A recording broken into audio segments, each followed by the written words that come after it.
Hey, Cap. Well, Sam's been doing my dishes for me, so that's something.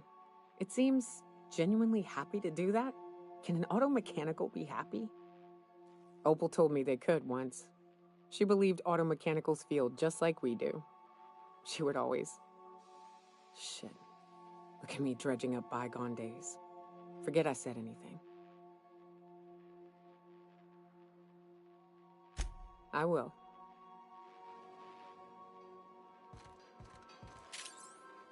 Hey, Captain. I got a thing I want to ask you. It's kind of big. I was thinking about what you said before, after we went to the Lost Hope on the Groundbreaker. I reckon you're right. I think I'm ready to stop fretting and fussing and ask Junlei to go steady, straight out. And I'm thinking of doing it here, on the ship. I was kind of hoping you'd offer. The thing is, I can't ask her over like this. I mean, look at me. I'm all covered in engine grease and I ain't showered in nigh on a week. Smell like sweat most days and, well, don't look too close at my fingernails. I was thinking, hoping, we could stop by Groundbreaker for bath supplies. I mean, only if you're not busy. Or when you're heading through Groundbreaker for something else. You don't gotta change plans on account of me. Anyhow, next time we dock in Groundbreaker, let me know. 'Cause I want to come with.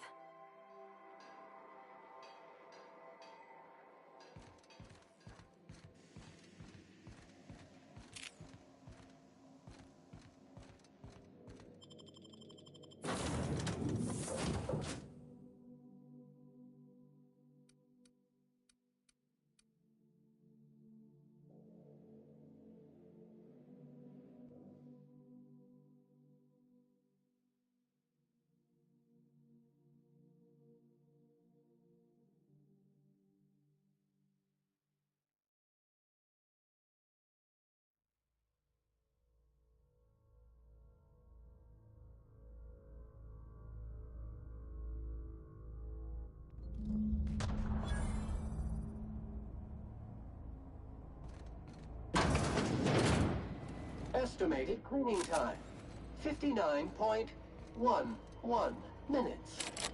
Perfect spot for some peace and quiet.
I got another fight, mate.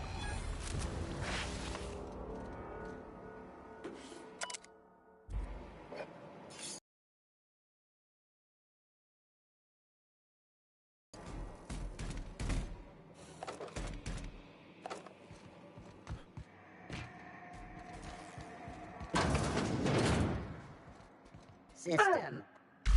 Alert! Turret alert!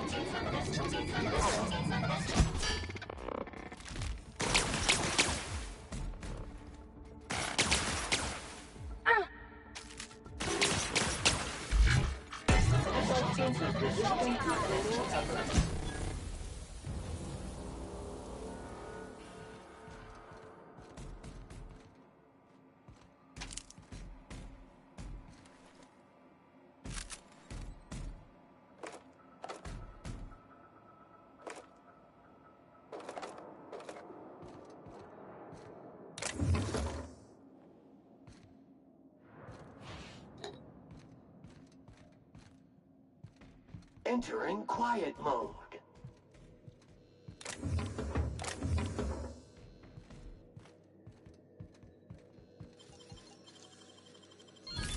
Ooh, what'd you find?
Take out the trash. Classification. Flawlessly finished.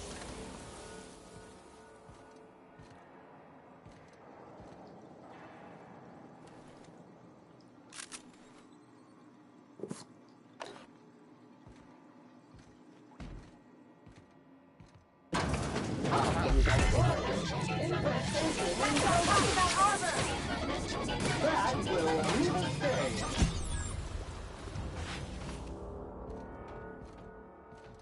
Preparing body bag for use.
A reminder to all crew members, there is only one toilet on the ship.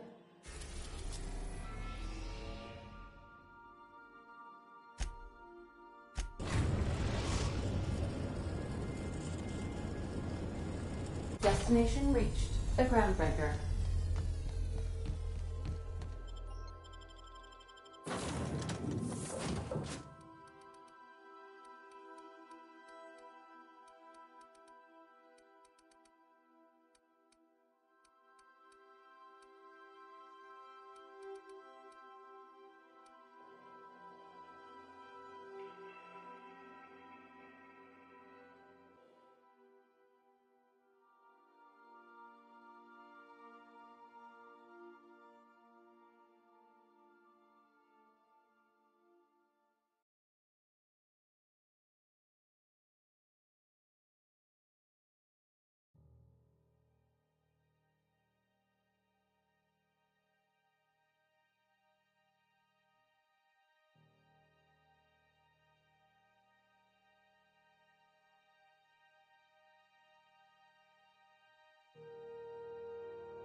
Rizzo's Purpleberry Fudge. A soft flower.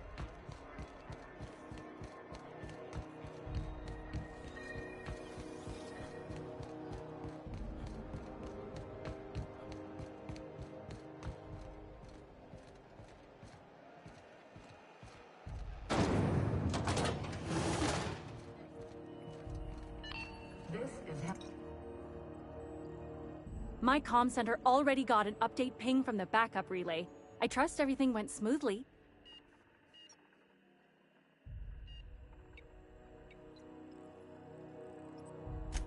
Thanks.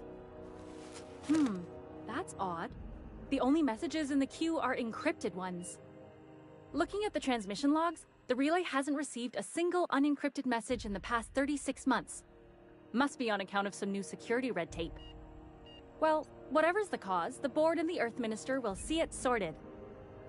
Thanks again for saving my derriere. I secured quite the payment authorization for you from Chief Junlei. Try not to spend it all in one place.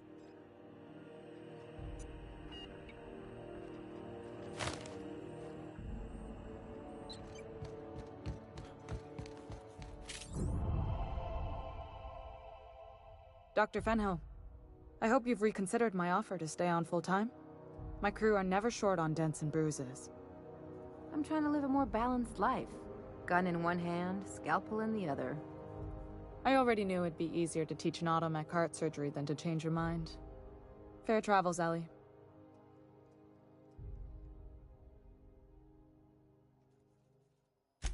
Groundbreaker's a small town in a big ship, and anyone who spends any time here gets to know Junlei.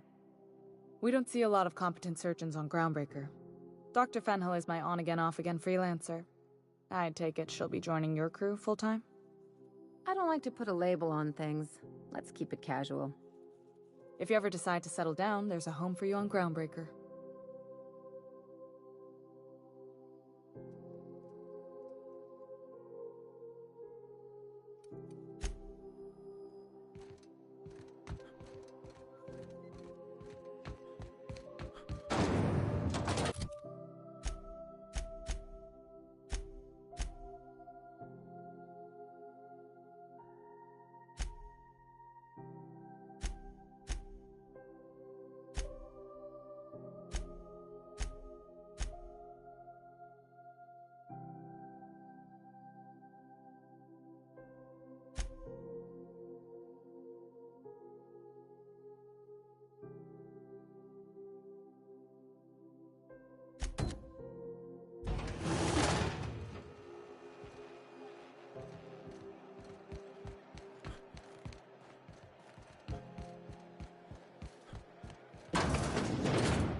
That gas is going to make us a fucking mint. 120-some cubic meters of it, at 1,000,000 bits a pop. Take this. You've earned it. When we get buyers lined up, I'm gonna buy a gold toilet to shit in. You're goddamn right. Monarch isn't exactly a walk down the lanes of Byzantium. But here you are with all your limbs attached. Call me impressed, contractor.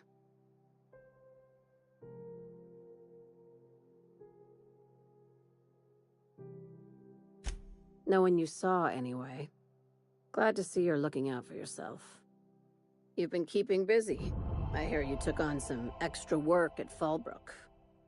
Catherine says the factory needs some repairs before it's back to working order, but at least it's under our control. Hey, when you were at the slaughterhouse, those swine didn't give you any strange looks, did they?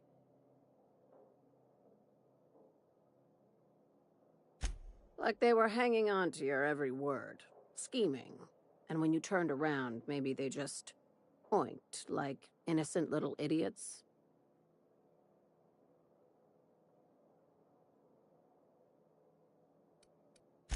All right, cut the pig shit. I'm probably getting worked up over nothing. Just try not to think about pigs. You never know, you know? Attaboy. I have another job lined up, assuming you're still interested in work. They're gonna salvage me a space station. Heliospheric Research Station 1084, to be exact. I want it. Cobwebs and all. Interested? How big we talking? Not like groundbreaker big, right? This opportunity won't come around again, Captain.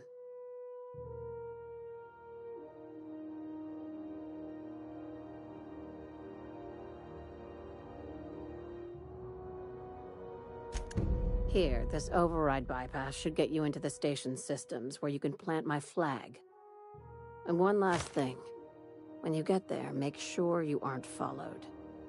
We wouldn't want that.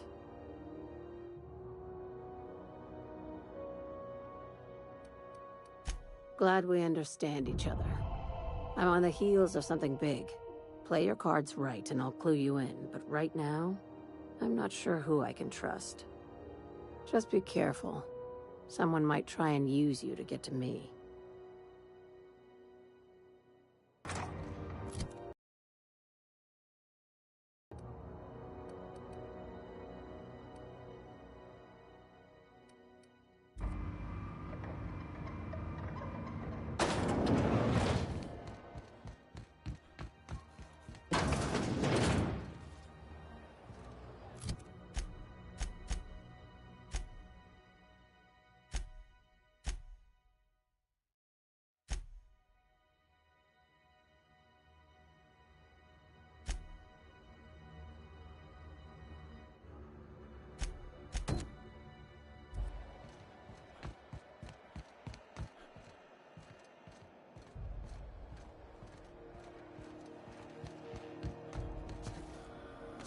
Have you seen this man? Reward offered for information leading to the capture of wanted terrorist beneath Wells. Report any sightings to your local board on the scene.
Some crew members are causing a disturbance on the ship.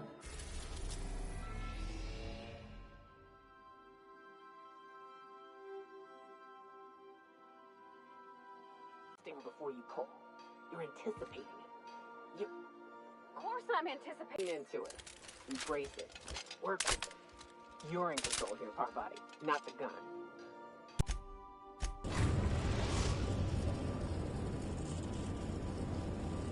We've reached HRS-1084, Captain. It's emitting a very weak docking signal. I almost mislabeled it as normal etheric static.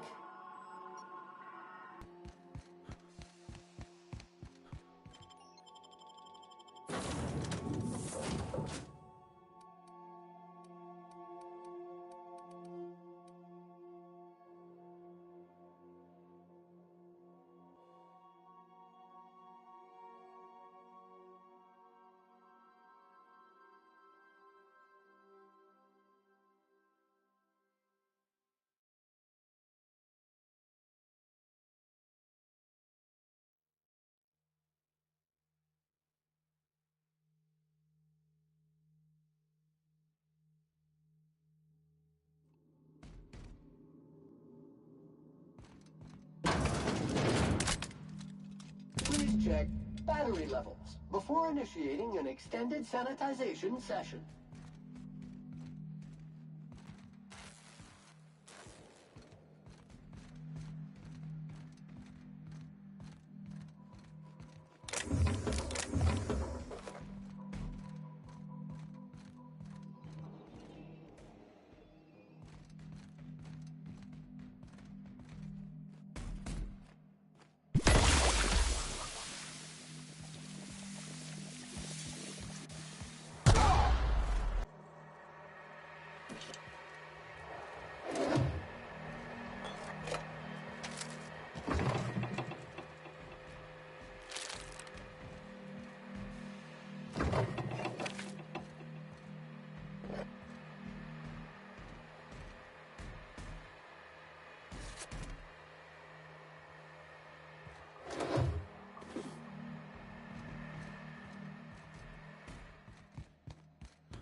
Oh, I see you have activated your holographic shroud, Captain. Excellent. Becoming indistinguishable from an authentic UDL trooper will prove advantageous to your current situation.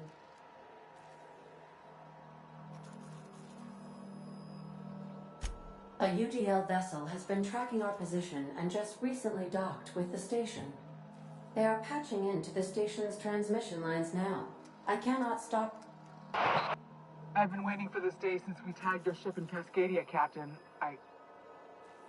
Wait, who are you? No one told me we had security forces deployed on the station already.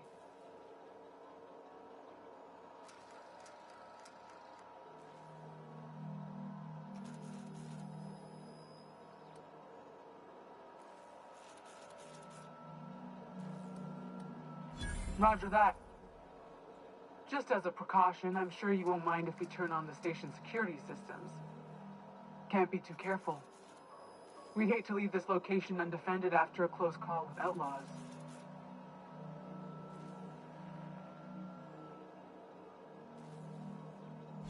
Shit. Thanks for the warning. Last thing I need is to get fined for overriding security on a restricted station. My team and I will just head out then. The UDL gunship is undocking from the station. They appear to be departing into space. That was impressive, Captain. Diplomacy at its finest.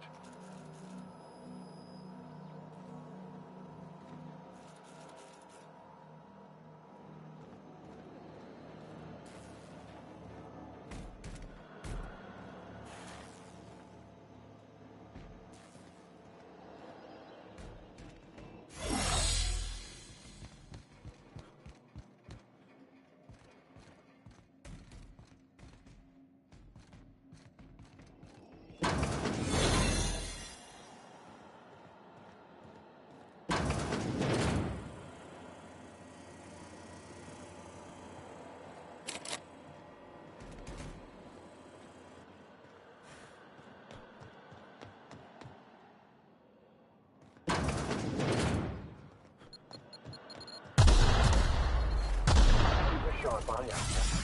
One wrong step could incapacitate or kill.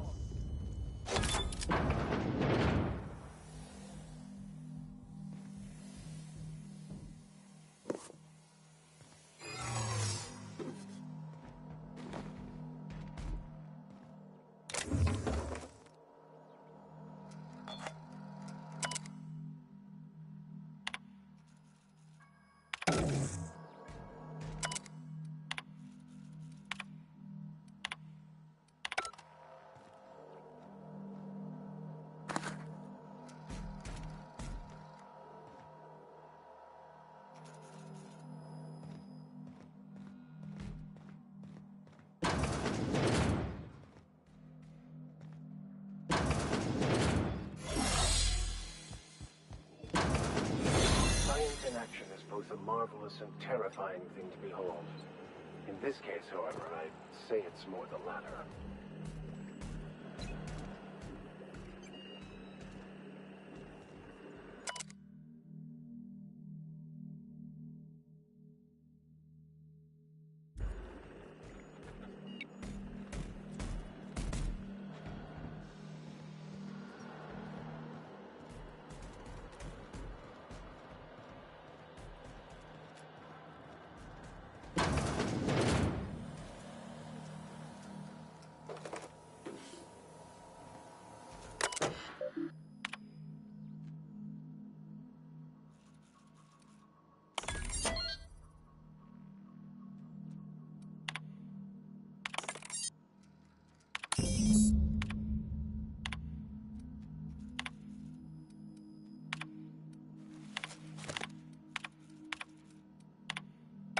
Sublight will be well pleased that you've claimed the station for them.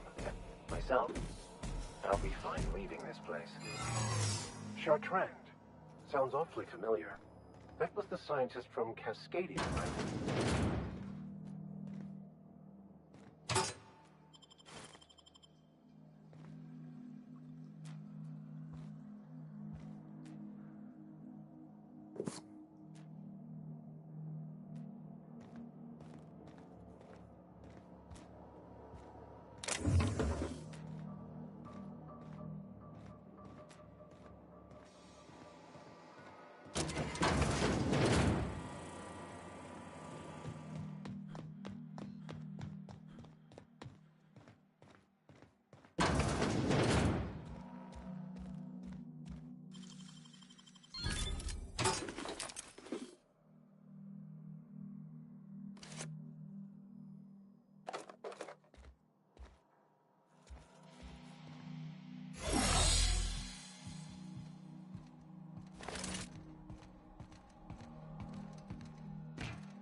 Captain, I wish to offer my commendations for convincing the UDL's gunship to leave HRS-1084.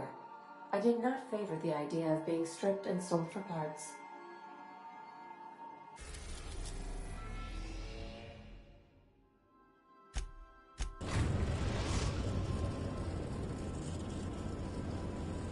The Groundbreaker has approved our request for docking, Captain.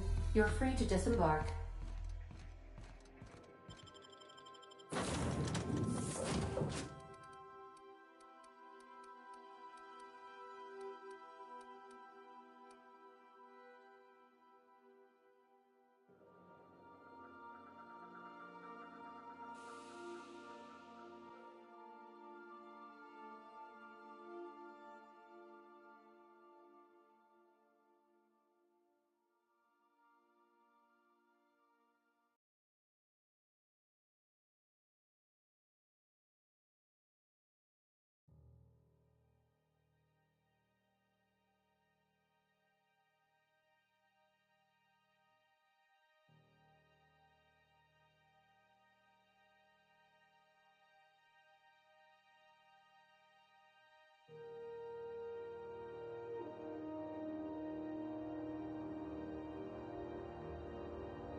Finally, a base of our own. Soon we'll have eyes on every corner of the system. Well done, Captain.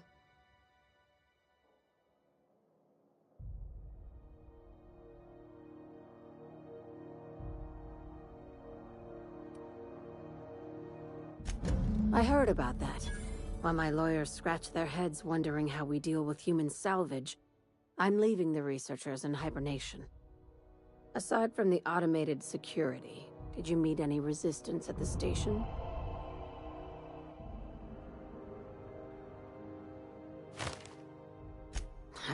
I knew it. They've been shadowing us since Monarch, maybe even longer. I've been less than honest with you. Your assignments weren't strictly about the salvage business. You might have figured that out already.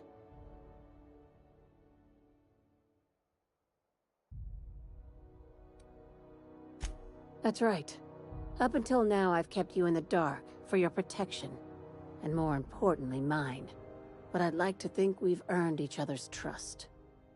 After the Monarch job, I started connecting the dots. I didn't like the picture.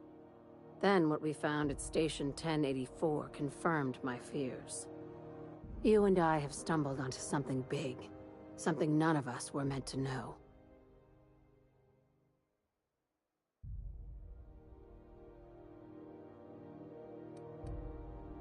Glad to know it, Captain.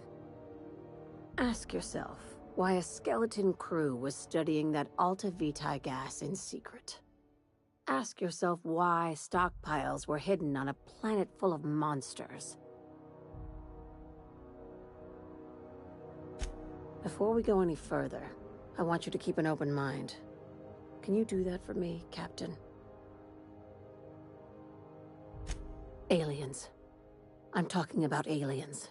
They're the ones responsible for the deaths at 1084, and who knows what else. We have to put a stop to it. Hear me out. I'm saying it's aliens. I'm not asking you to like it. I'm not even asking you to believe it. But I need to act on this threat to the colony, and I can't do it alone. Well, at least she doesn't expect us to believe it. This doesn't feel at all right, Captain. Your crew is skeptical. That's good. I don't want you walking into the unknown with blindfolds on. I assume you have questions? If we're gonna see this through, I'll need your trust and commitment. Now's the time for setting doubts aside. Conspiracy. One carried out with the help of human collaborators, assuming they haven't all been replaced. This is an invasion of our very cells. That damned gas is mixing our nucleon with halcyon biology to twist us, change us, make us more like those monsters on Monarch. No kidding. That's how they want it. When I lined up the evidence in my spreadsheet, there was only one possible conclusion looking back at me. This is my data talking, not my anxiety or lack of sleep.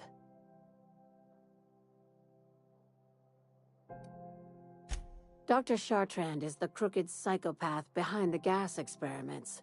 She sold out her species, and I need you to put a bullet through her skull.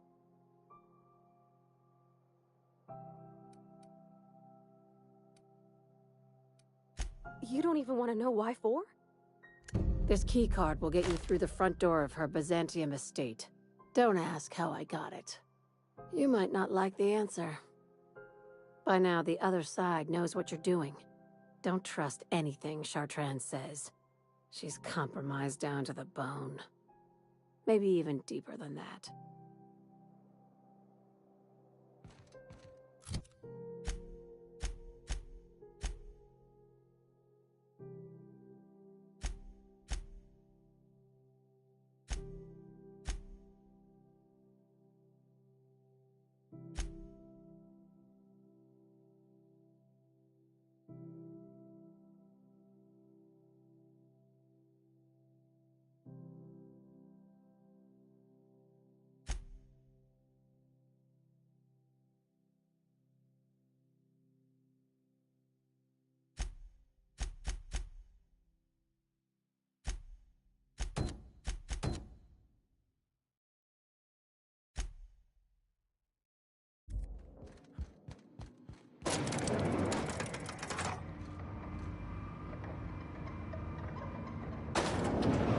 Groundbreaker's safe from melting to bits now.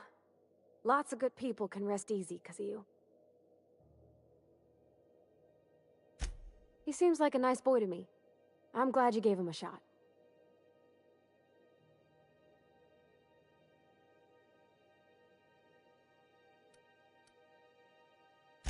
Yeah, but I got a good feeling about him, is all.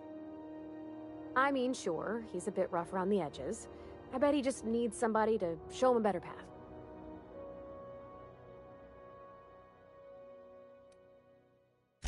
That's not exactly what I'm saying.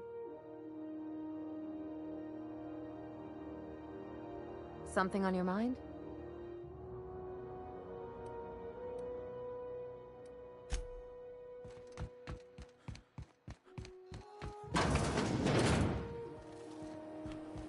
CNP near maple syrup.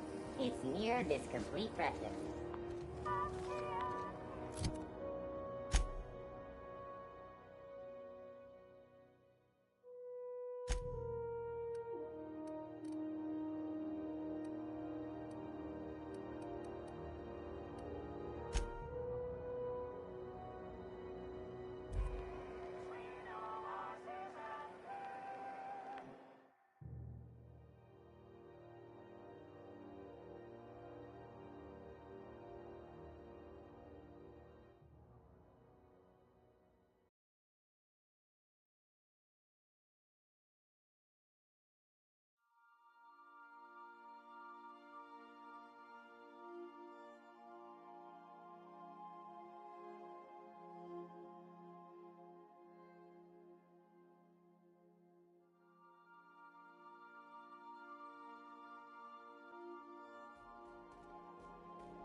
Some crew members are causing a disturbance on the ship. I definitely won that round. You always seem to, huh? That's because I'm usually right. Next time, fine.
Destination reached. Scylla.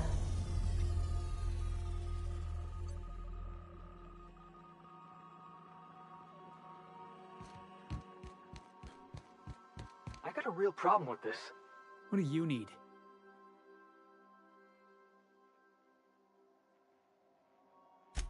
I don't know how we're ever gonna see eye to eye, long as you're working for the board.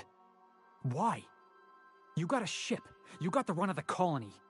So tell me why you're bending a knee in front of the adjutant.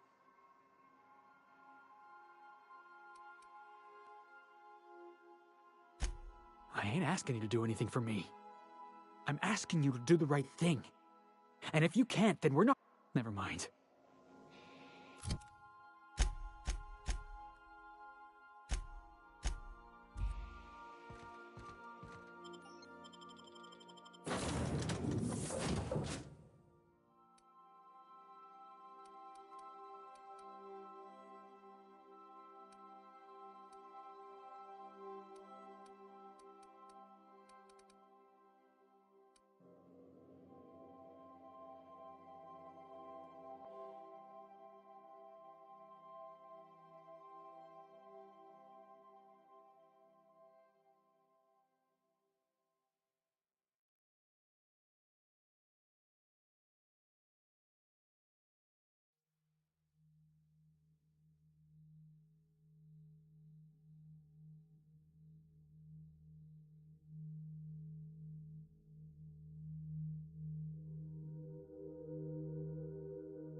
serious?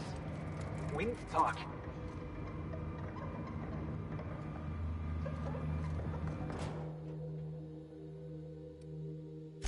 Hey, you're the boss.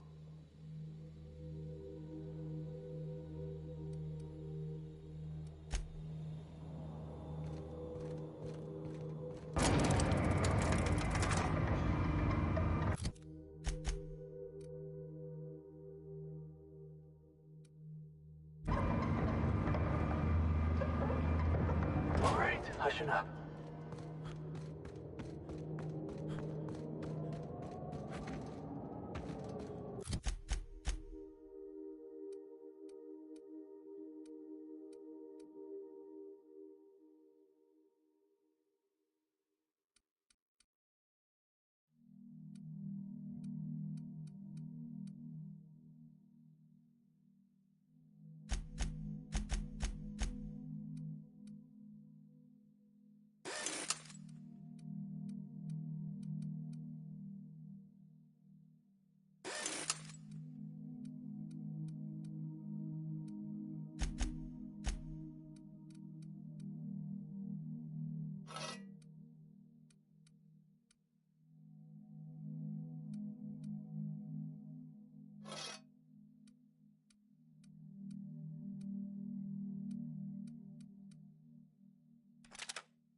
You like that?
Here we go.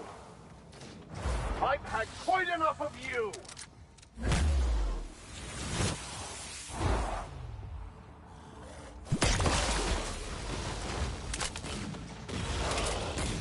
I don't shine. My arm! Ha!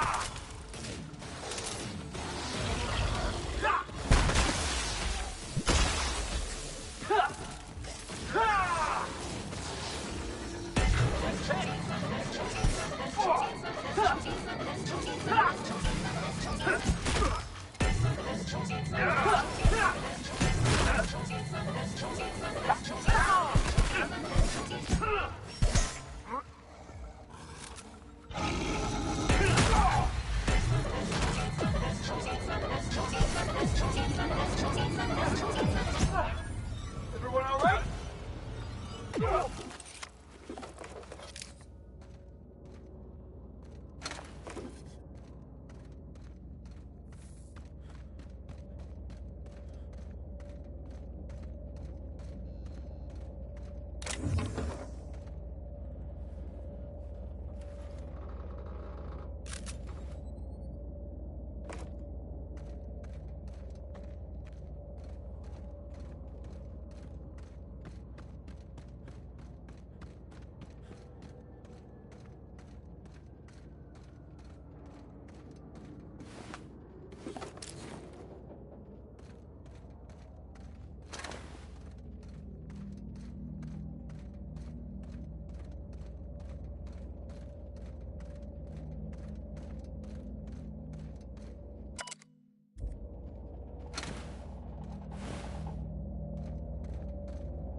Multiple fractures, lacerations, and untreated burns detected.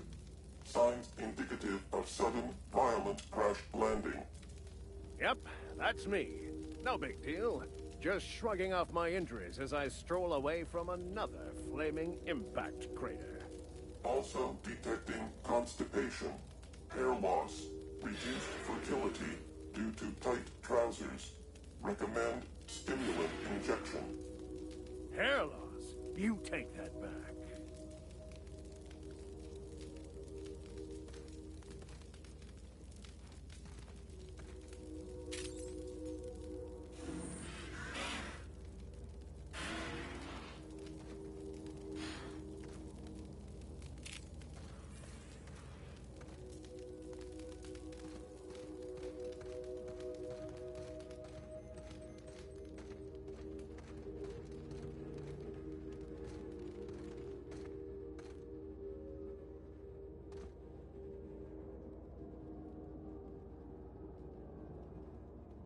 Heading back.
I didn't sign up for this.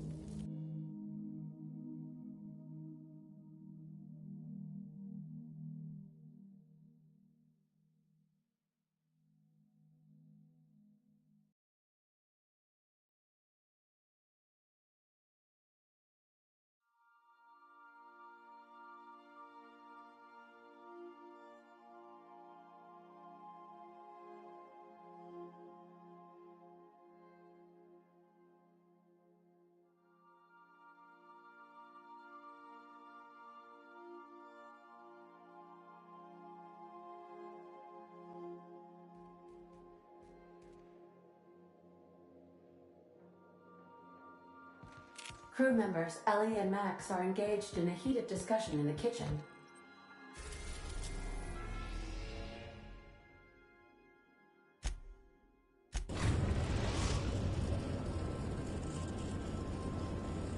Destination reached. The Groundbreaker.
Hey there, Captain.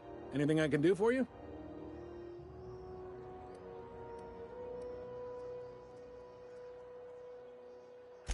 You noticed, huh? What can I say? We're passionate folks, and the board can't abide that independent spirit, especially not when it might impact their bottom line. All their interstellar freighters come through us, and we skim a few bits off the top in manifest processing fees with every one. Folks around here will bluster that the board hates our freedom, but really, they know we can stop their out-system shipments anytime we like, and that terrifies them.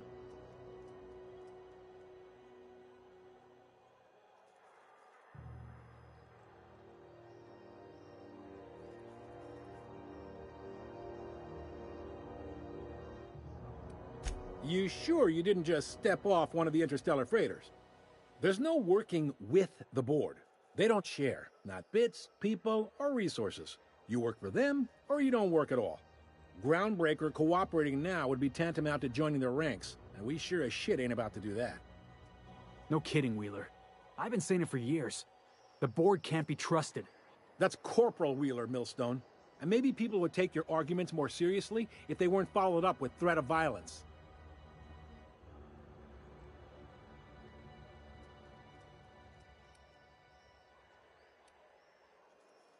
It's a delicate balance, right? We could cancel their freighters' docking privileges in retaliation, but where'd that lead us? They got assault cruisers, gunships, and a handful of mining operations at their fingertips. We push them too hard, maybe they decide we'd be better in 10 trillion little pieces. Or they cobble together a new groundbreaker and put us out of business. The board wouldn't do that. Would they? If you're living in fear of the board, then they've already won. It's a tough line to walk, no doubt about that. But we make do all right. So far, anyway.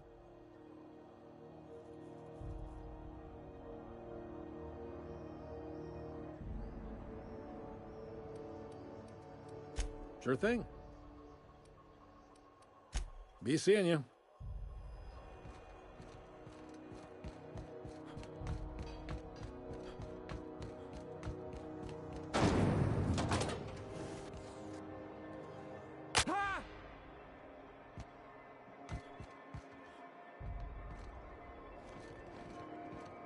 You should give our latest product a try. Ollie Ollie Toxi-Free. Now with activated charcoal. Oh, it's Martin. Hey, Martin. Still wearing the hat? How observant. I'm authorized to state that this uniform is more than headgear. It's a state of mind, and our customers know the difference. Have a look.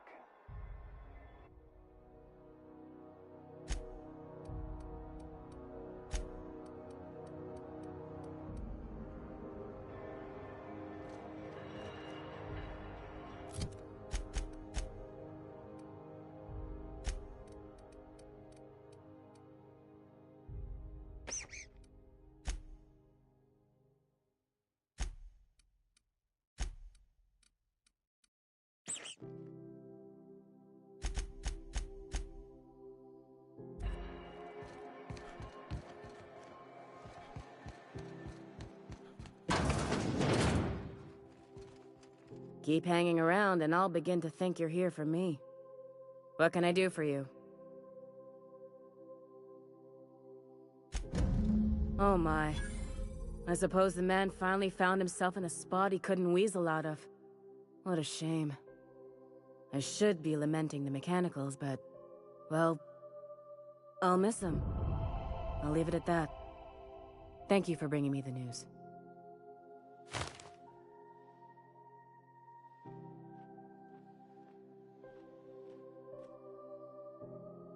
Keep hanging around and I'll begin to think you're here for me. What can I do for you? You have yourself a day then.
If you're here for this week's magazine club meeting, you're a touch late.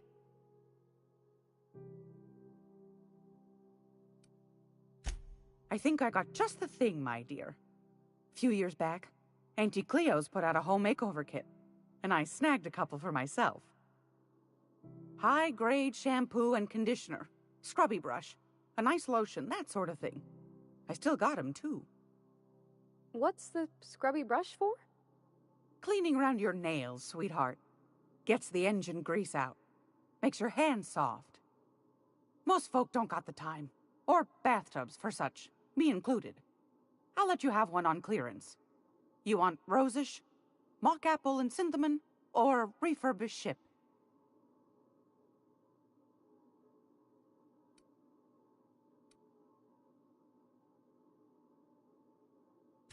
Like grit and grime covered over with cleaner, you mean? Now that's a smell means we're really going places. I'll just wrap that up for you, since it's for a special occasion. I'll pay for that, ma'am. Thanks for being so helpful. You're welcome, dear.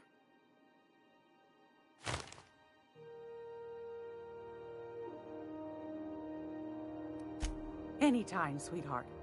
You know where to find me.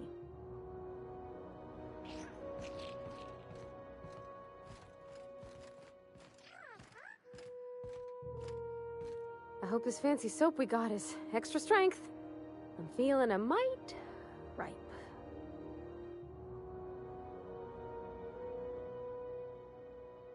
Oh, thanks, Captain. I'm gonna put these someplace safe. In her messages, Junlei said her mama used to make this dish for Monarch. Dustback casserole. Salt tuna and xenogold needle mushrooms. And then for dessert, there's a thing called, sweetheart cake. It's made with almond paste and wax gourds. There's gotta be some place in Stellar Bay that can bake a casserole. And I heard tell there's a Rizzo's town near there called Cascadia, what specializes in sweets. Thanks, Captain. I know I'm asking an awful lot, but I'm sure it's gonna be worth it.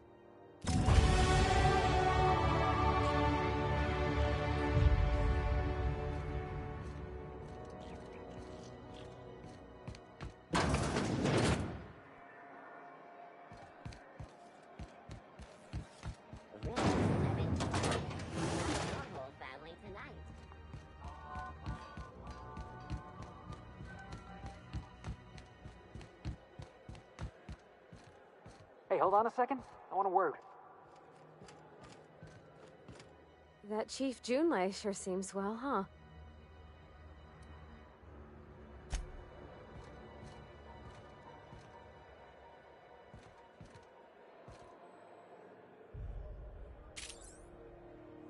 What do you need?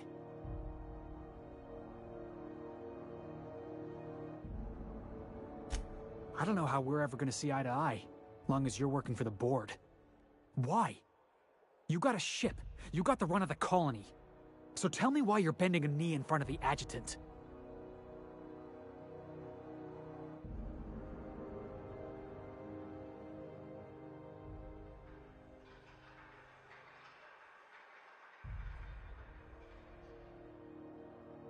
I guess you got a point there. Disagreeing with you is only gonna keep me honest. Just because I follow you, don't mean I gotta become you. Suppose I'm not doing the team any favors by sulking all the time. I'll try to keep my chin up.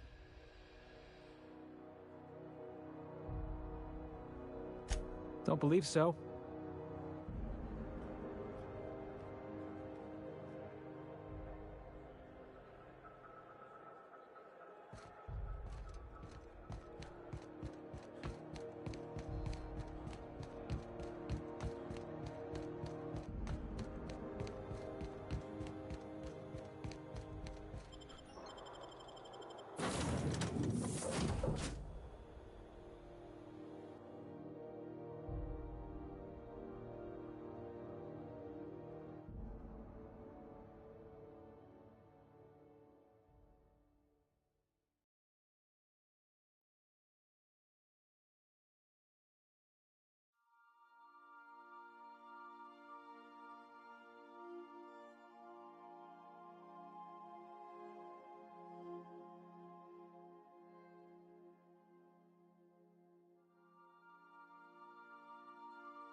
Crew report.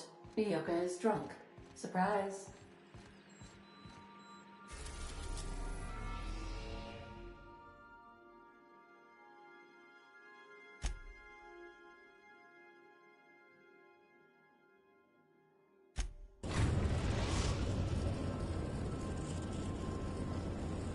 We are now in orbit above Stellar Bay, Captain. No blockade is a match for my piloting skills.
So what'd you think of the game last night? I still can't believe Armstrong ran the field from the Tuesday zone. Yeah. Armstrong's really something. Nearly took a fella's head clean off with a tossball stick. Whoa, by the stars, my poor heart. I just about pissed my jumpsuit. Because there's no shame in having overactive bladder muscles, all right? It's a perfectly normal medical condition. We're used to folks swooning at our feet. You don't gotta be embarrassed. A healthy survival reflex is nothing to be embarrassed about. Besides, this place is enough to try anyone's nerves.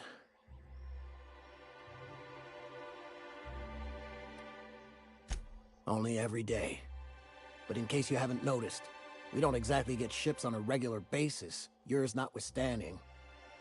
And even if I did scrape together enough to buy passage out with sublight, which would mean reaching Fallbrook without getting eaten, shot, or dissolved into green goop, what then? Nothing, that's what. Because I've been stuck here running this dump of a diner for years, so even if I could get out of here, no one's gonna hire me.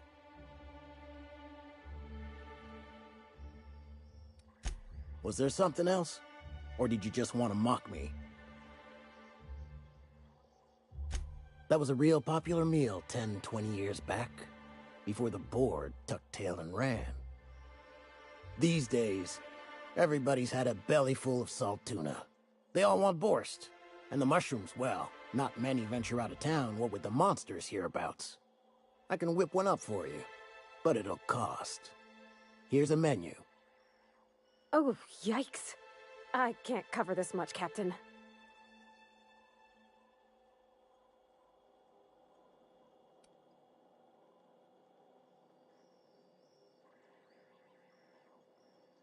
What? No, Captain, I don't want you to do it this way. You're right, boss. I think this guy's trying to fleece us. Maybe we ought to pay him in a couple of busted kneecaps. Both of you, stop it.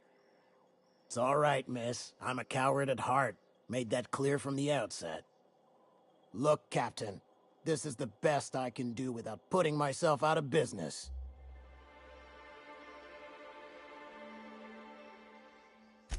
I'm mighty glad you reckon so. This is gonna take about an hour in the oven. Nothing I can do to speed it. That's just how cooking works.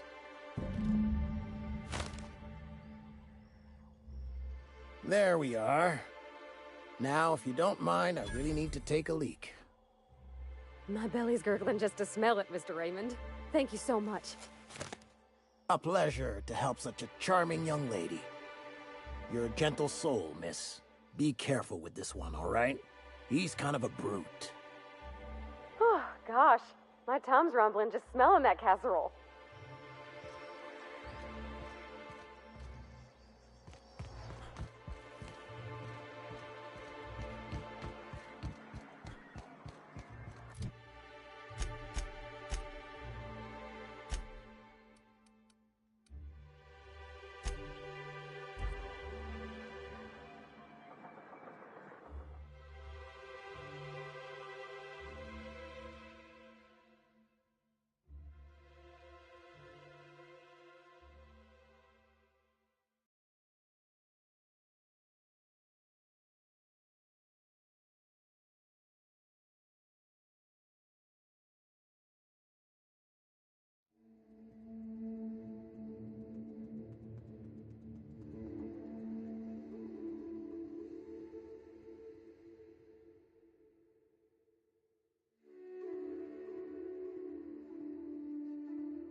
Okay, here we go!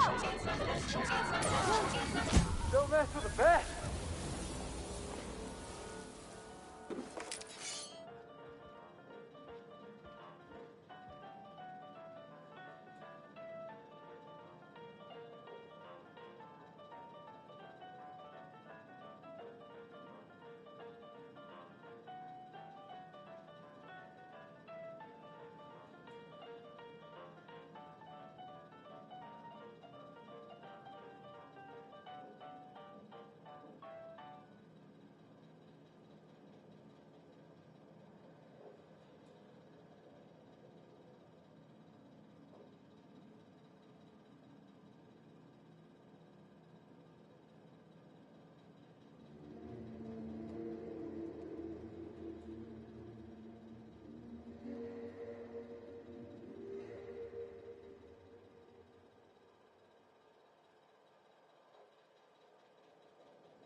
Ready when you are.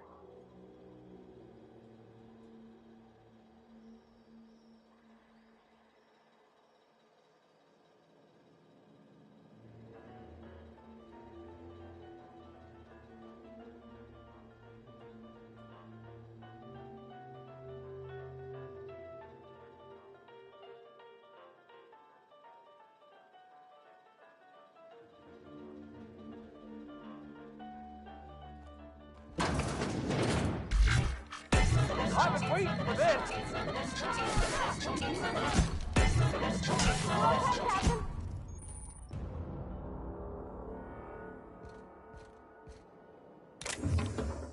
Aren't those cakes just about the cutest little things you ever seen?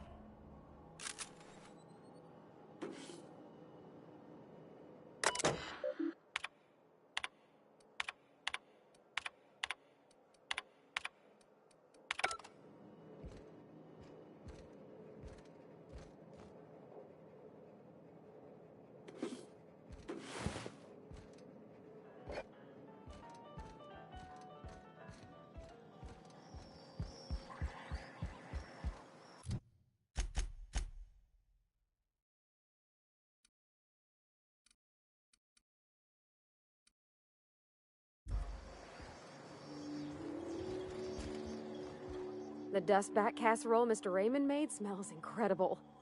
Oh, I kind of want to take a little taste. But I'm gonna be strong. You gotta be more careful about what you say around Felix.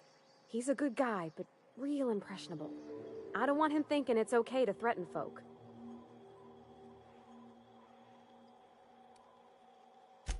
No, Captain. Bad folk, maybe, if they're gonna hurt somebody otherwise, but Raymond wasn't bad. He was just a man doing his job. Now look how cute these cakes from Cascadia are. Someone even traced little hearts in them. I guess that settles dinner. Thanks for hauling me all over creation, Captain. Well, I was gonna, but then it hit me.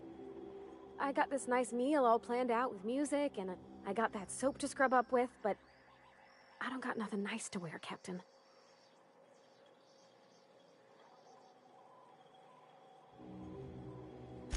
I don't have a head for fashion, and I can't really picture myself in something clean and pretty. There's this place I heard of in Byzantium, Joliker's Haberdashery. I bet I could find something nigh on perfect at a place like that. Thanks, Captain. I know I've been asking a lot, but you help me out every time. You're the best.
Captain, Felix and the Vicar are arguing again.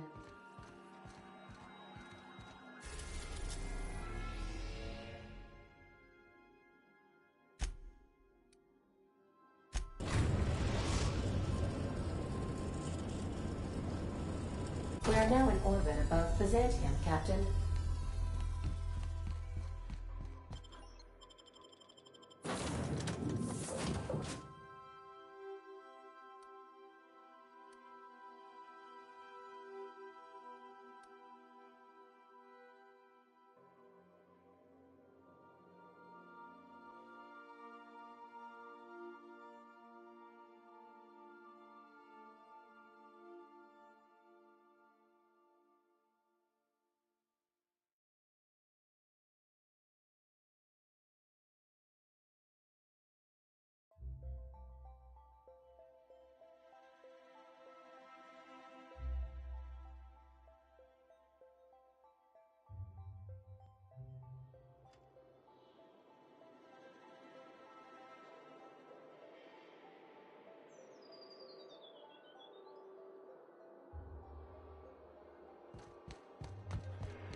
Speak.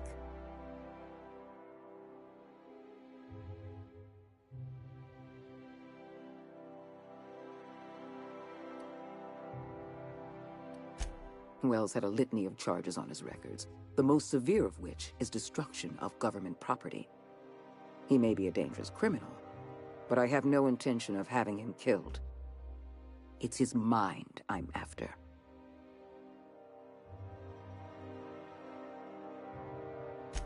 Exactly so. It is essential that we understand the science behind long-term hibernation. We have the colony's brightest scientists working on the program, but none of them possess Wells's unique genius. I'd prefer to have Wells alive and cooperating, but I'll settle for having his research.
Joking. Our fair city. Oh, there. That's one right there.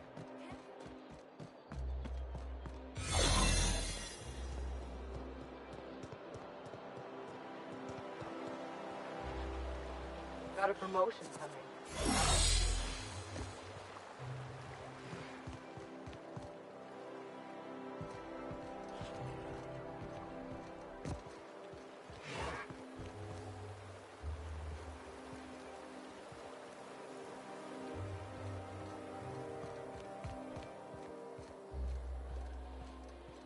I've always loved this. You, with the hips. Over here. Let me... Don't speak. Hold that posture for a moment while I admire you. The way you...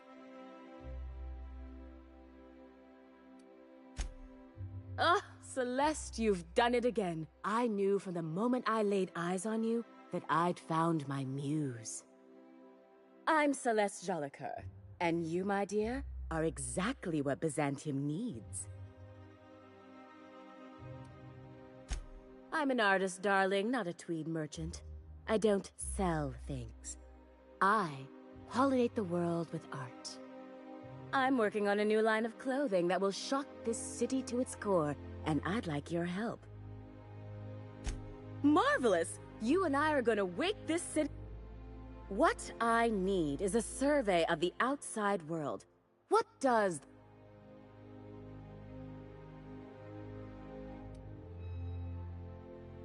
Oh, you cad! You'll be the talk of Byzantium once I'm done with you.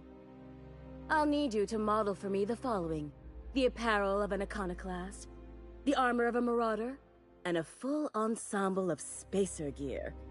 And when I say spacer gear, I mean an outfit worn by... You have the berry...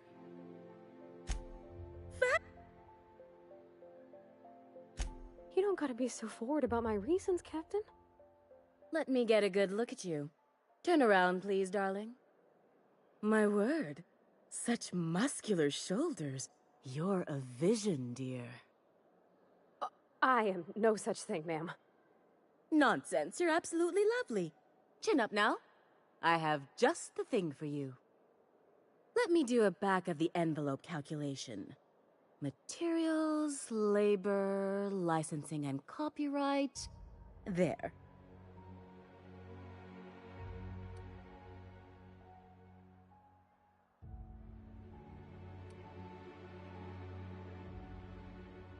Captain, please don't do this again. Boss is just trying to get you a fair price from this fancy pants for your fancy pants. Aren't you a brute? But you're in luck, darling. I enjoy a brute now and again. They shake things up, create the unexpected. All right, Captain. Here is the absolute best I can do for you.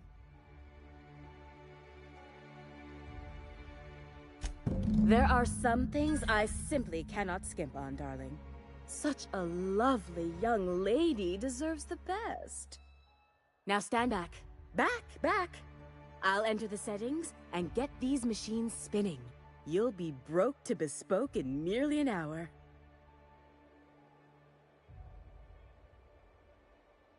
And there we are, my darling girl. I wish you a splendiferous evening. And if you don't mind my asking, have you any interest in modeling?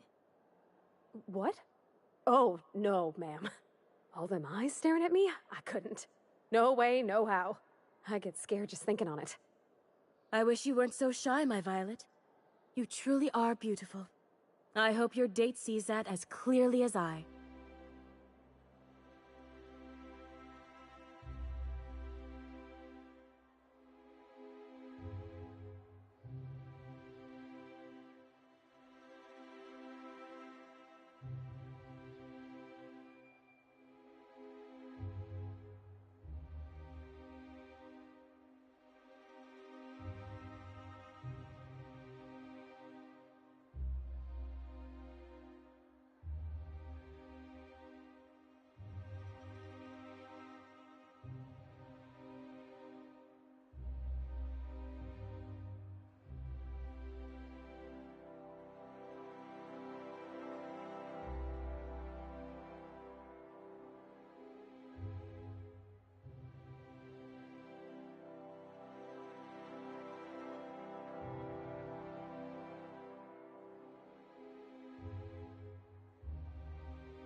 If I were an enterprising spacer in need of a wardrobe, I'd probably head to the Groundbreaker.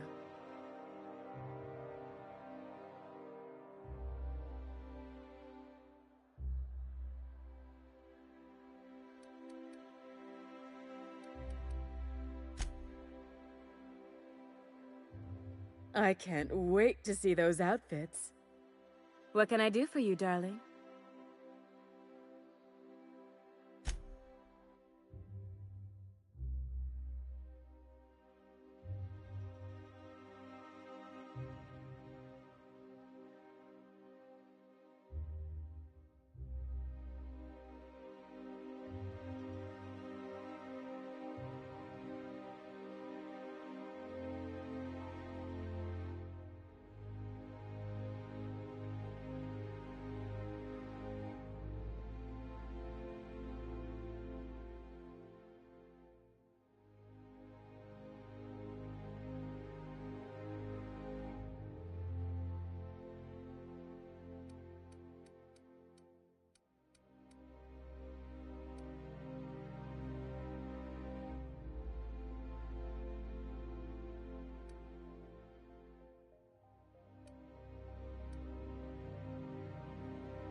I love Byzantium. Where else are you going to find art, culture, working toilets? Oh, can you believe this outfit? It's so handsome, I'm almost afraid to touch it. Well, I guess that's everything then. After all this time, I just have to actually do it now. You know, there's a part Junlei's been looking for to fix up the air cyclers. They only carried them on big colony ships, like the Hope. I know. For a while, it felt like everything I did was a little bit of help. And it meant I didn't have to ask her to be mine. Not yet. Not for real. Next time we dock with Groundbreaker, I'm doing it. I'll send June a message and ask her over. Oh, this is real scary, Captain. I'm grateful for all you done.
Crew report. Bioka is drunk. Surprise.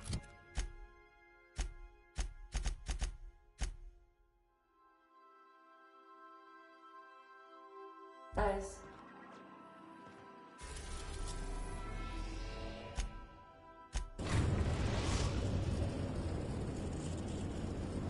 We've arrived at the Groundbreaker.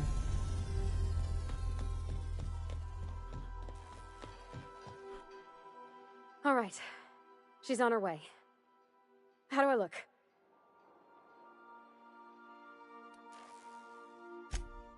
You bet I am. You don't want to know how much engine gunk came off me in the shower. Oh, my hands have finally stopped shaking. All right. Deep breath. Here I go.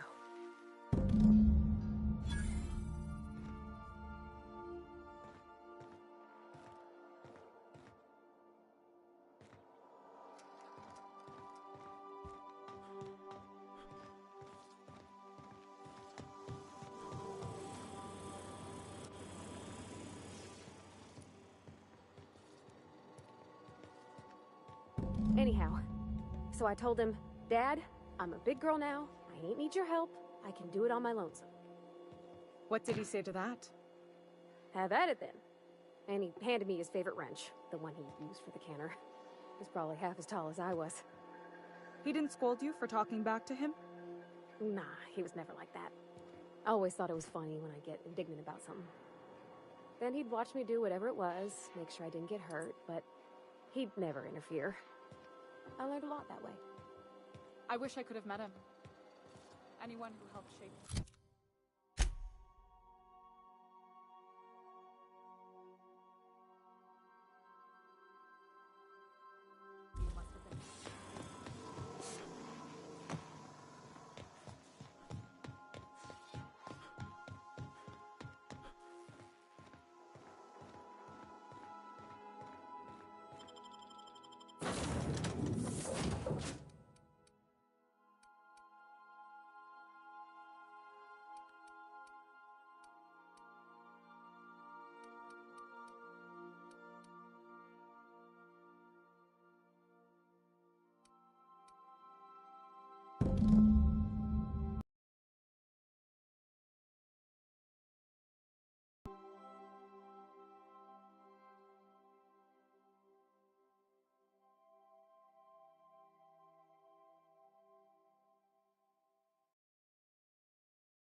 Okay, Captain, she's gone.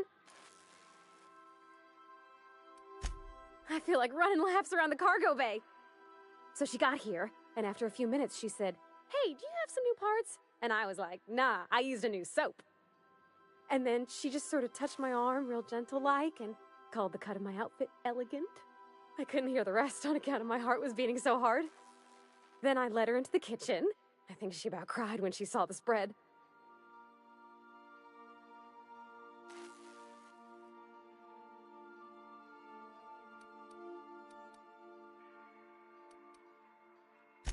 We both see enough engines in our day-to-day. There's nothing special about sitting next to another one, even if ours is real sweet. June hardly ever makes it down to Groundbreaker's mess during regular meal times, so sharing the kitchen was special. Like being part of a real family. She stood stock still and just said, "Oh, real soft." Oh, and let me tell you, I was sweating. And then she blinked and said, "Is that dustback casserole?" I told her how we got Mr. Raymond to bake it for us, so it was double authentic. Made by a real live monarch person.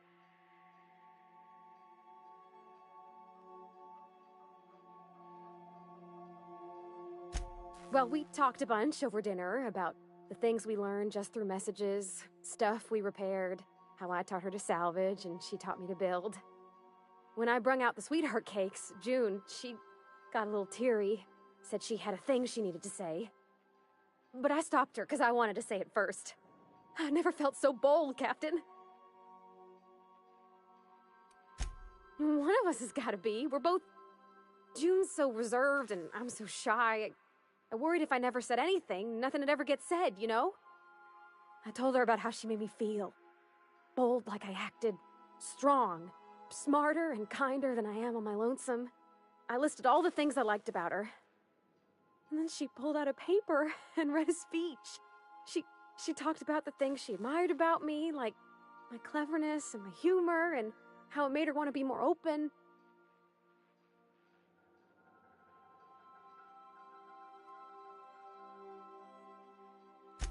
Anyhow, when she wrapped up, I asked her to be my girlfriend. And Captain, she said yes!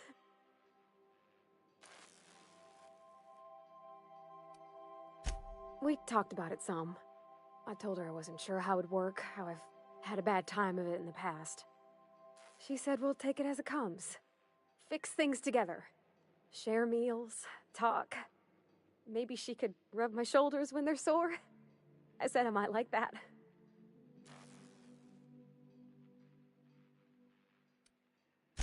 You got an eye for people, Captain. It's all on your account, you know. Imagine if you'd never taken me out of Edgewater. I'd have never met Junlei at all. I don't know nothing about the Vicar's capital P plan, but you've sure changed my life. So, if you don't mind, I'm just gonna head to my cabin and happy scream into my pillow for like an hour.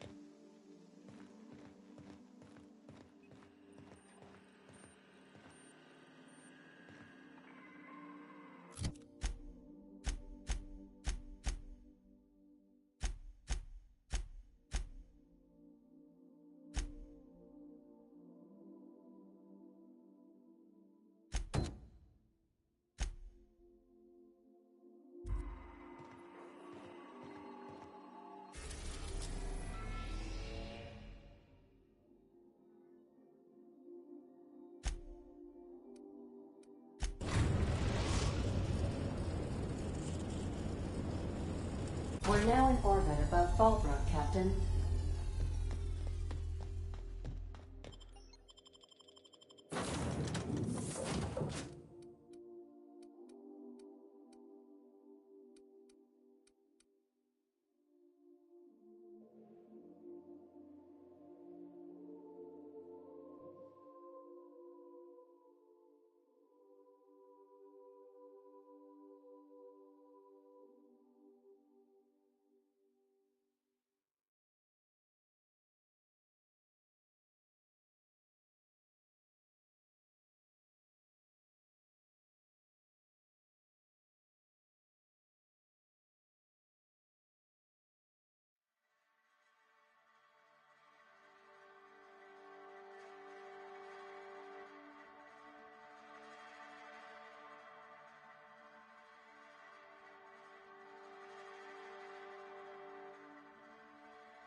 Reginald's stuff, all right, but it looks like he's not home.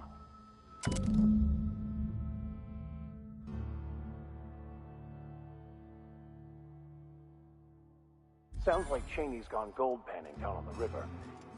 I guess even scholars need to find ways to make ends meet in exile.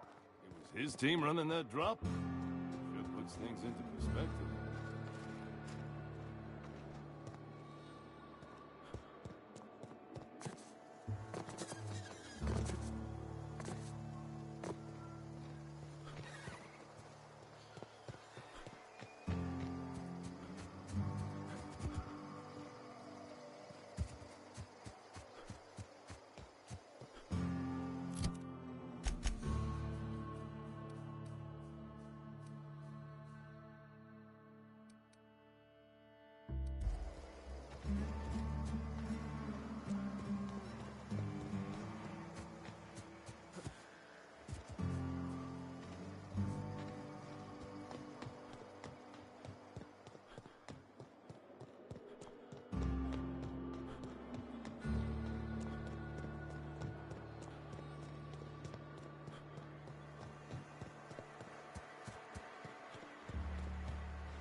What do you want? Oh, hey, Vicar Max. What are you doing on Monarch? I thought scienticians ain't welcome here. Haven't you heard? Everyone's welcome here. It's a fucking worker's paradise. But you wouldn't know anything about that, would you? Never worked a day in your miserable life. You're just a parasite, living off my goodwill. Well, guess what? My goodwill's exhausted, along with my temper.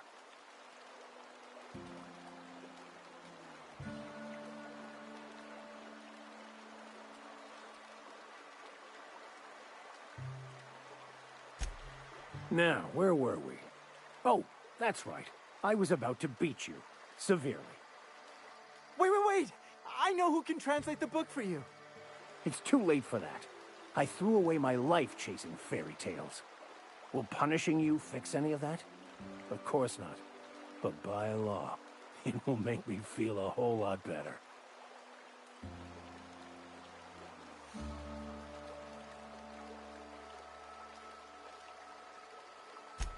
Forget it. This wretch will say anything to save his worthless life. Wait, stop! Please, just listen to me. It was stolen from some sort of expert on philosophism. Weird hermit lady on Scylla.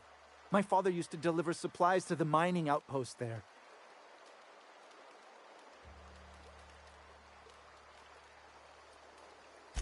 What? No! Incoming! Don't mess with her! I want to thank you for not interfering back there with Cheney. It has been a long time since I gave in to my violent enthusiasm.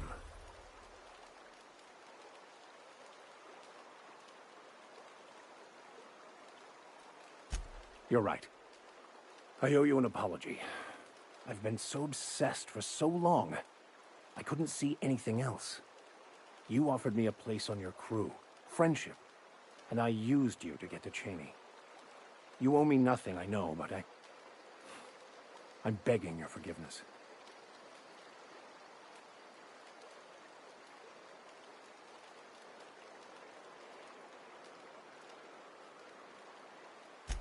Thank you. I promise I'll be nothing but truthful from this point forward.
If you stop in the engine room, would you ask Parvati to send Sam down to the bridge?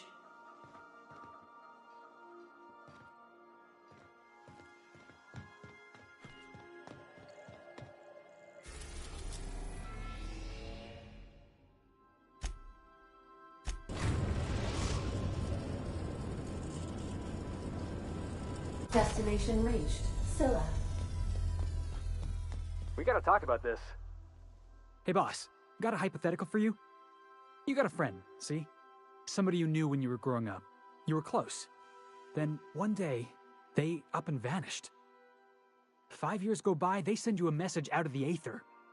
What's going through your head?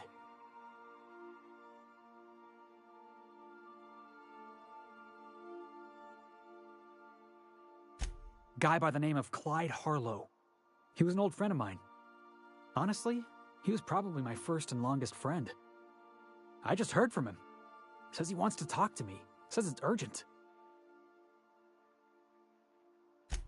Figured I should let you know, seeing as we're on Scylla and all. Clyde's got a base on the other side of this rock. I appreciate this, boss. I know you're going out of your way for me.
Here they come! Let's fish! You're going down!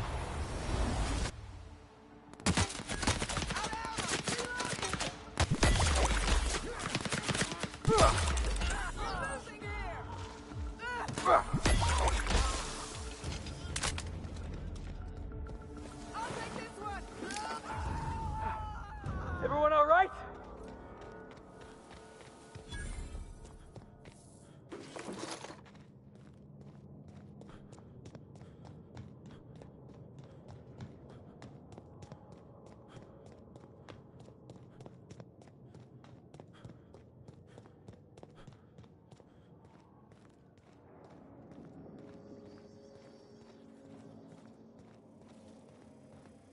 Processing data. Searching for unauthorized... Heads up, boss!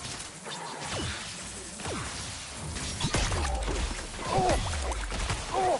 Nice hit!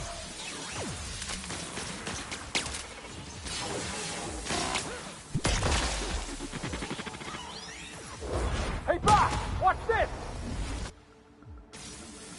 Here's a little trick I learned in prison.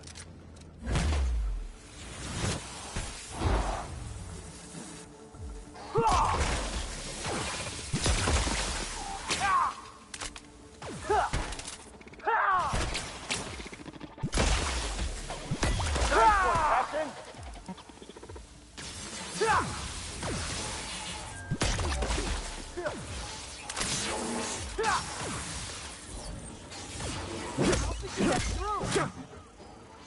Ah!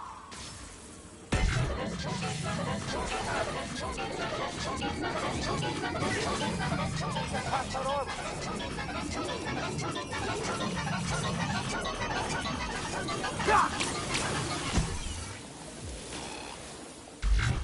I don't like that working! Oh, that's the last of him.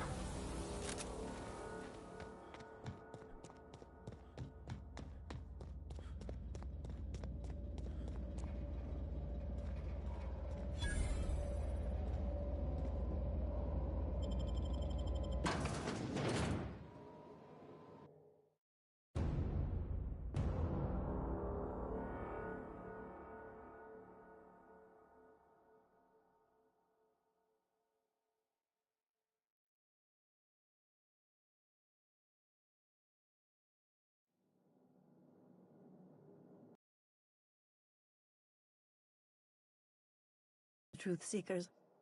Mayhaps you're here to rob me? That would be so much more exciting. We've been told this was once yours. I believe the knowledge within here contains the answers I seek. Answers that will free men's minds from toil. I can translate it, but it won't do you any good. I can see you are a man in a hurry, and the insights in that book would take you years of study to fully comprehend. I've spent my life in contemplation. I believe my mind is prepared to receive the truth.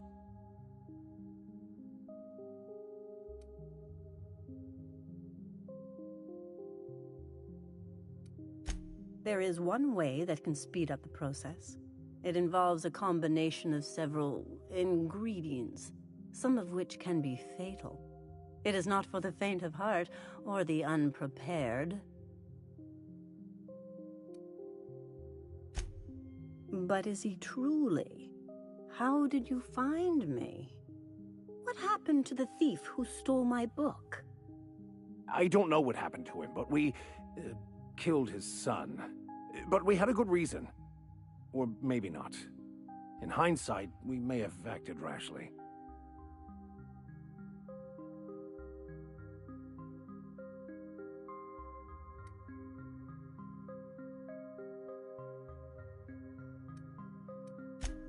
One cannot reach enlightenment through petty acts of bloodshed. Such choices inform me only that your vicar is ill-prepared for the journey.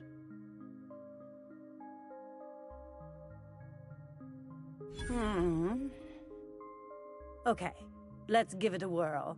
Worst that can happen is he's driven insane. A small price, and a risk I am more than willing to take. I'm committed, no matter the cost. No matter the cost. It's just drugs, Max. We ain't making you walk in front of a firing squad.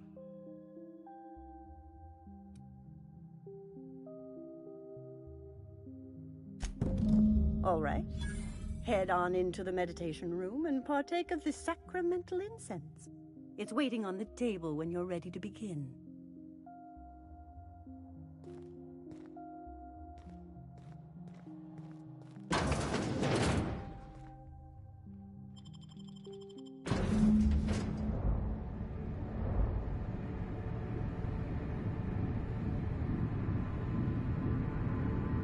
Poor Maximilian. Maximilian, why are you still doing this? You've been fighting against the world since before you left home. Haven't you figured out yet that the more you fight, the more pain you cause yourself? Mother, you're dead. You can't be here. I knew this was too good to be true. These are just cheap hallucinogens that have... What's happening to my voice? Does my voice sound weird to you? And what's wrong with your face? What's wrong, Max? Can't think straight? Now you know how I feel. Wait, forget I said that.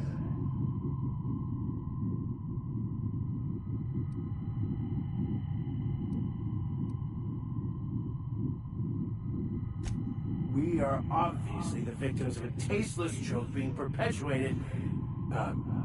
perpetrated? I mean, We're being made fools of, aren't we? When I get out of here, I'm going to show that hermit what you get for messing with me. Maximilian, always ready to give up, to lash out, always searching for answers, but always in the wrong place, never looking inside himself. You look inside yourself all the time, Max. Or with your head buried up your posterior.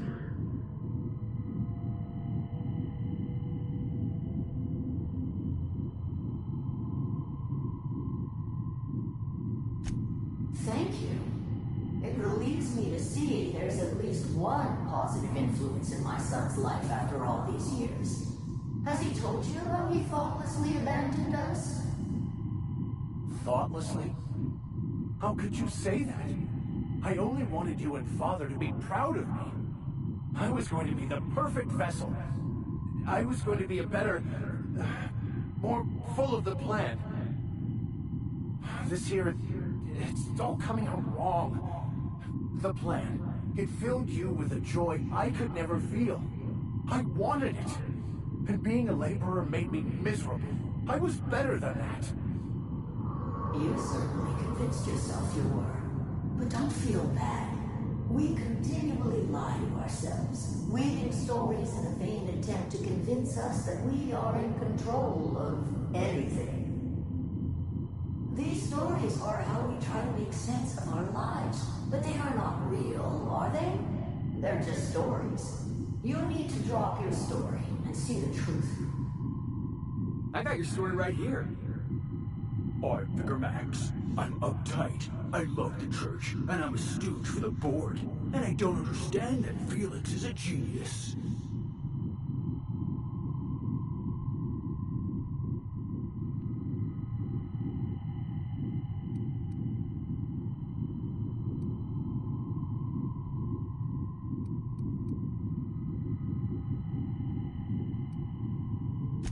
You want me to give up my discipline?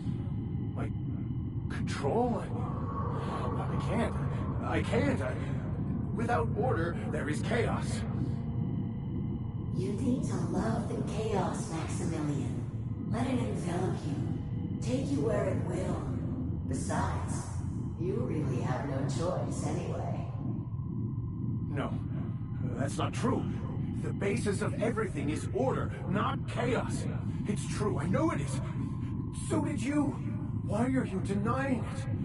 Before you died, the plan made you happy. No, it didn't. I made myself happy. There's nothing holding you back but you. If you can't understand that, you will never understand anything. Goodbye, Maximilian. This whole thing, it's just a farce, right? Just my own brain working against me? You couldn't be more right. Hello, Max. What? Who? Why do you look like me? Are you me? Not really. I'm who you think you are. I am disciplined, controlled. I have no doubts. And I don't exist. Yet you have judged yourself against me your whole life. Why? Why do you berate yourself for not being me? Yeah, Max. Why do you do that?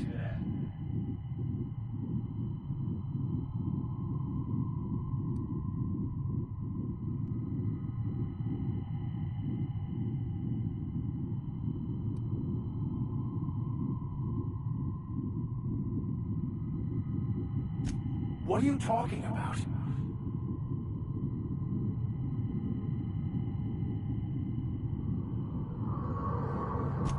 I can do that. Here they come, quick!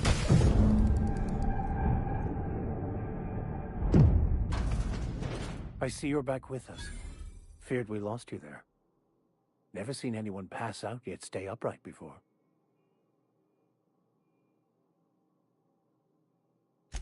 I woke up. The illusions I built for myself just fell away. I'm no longer interpreting, I'm experiencing. Everything is perfect.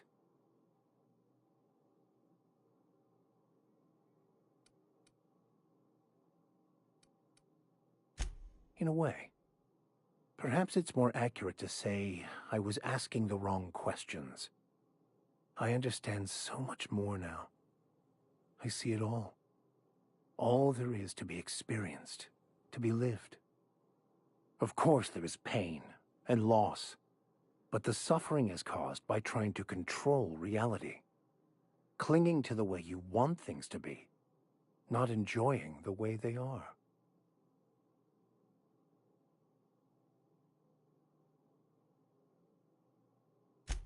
I am content. I've finally found what I was looking for, even though I was looking for the wrong thing.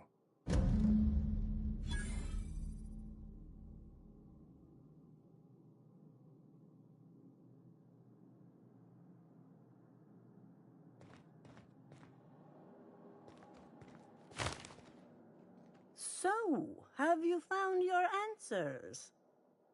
Not so much found as finally listened. Yes, it is quite the convoluted maze we build for ourselves.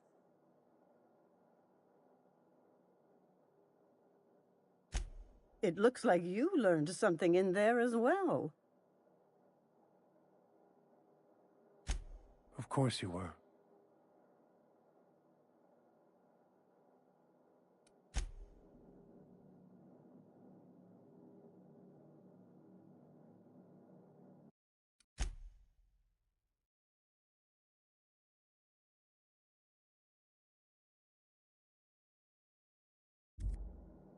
Here we go! Looking, boss! Noah's skills are unrivaled.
Hey, you.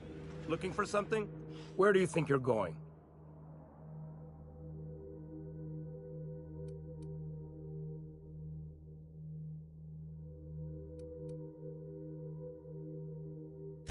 Yeah. The captain said we might be getting a new recruit. That you, then? Sounds like Clyde's jumping to conclusions, but yeah, I'm Felix. You're on a first-name basis with Captain Harlow, huh? All right, go on through. Got my sights on you.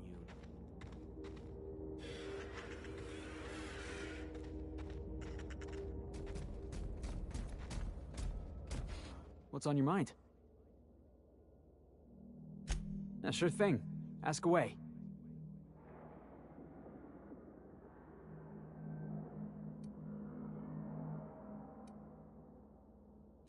That's what I don't know. The message was light on details. No explanations, as usual. Clyde. He was a blustery old cuss. Carried on about violent revolution and seizing the means of production.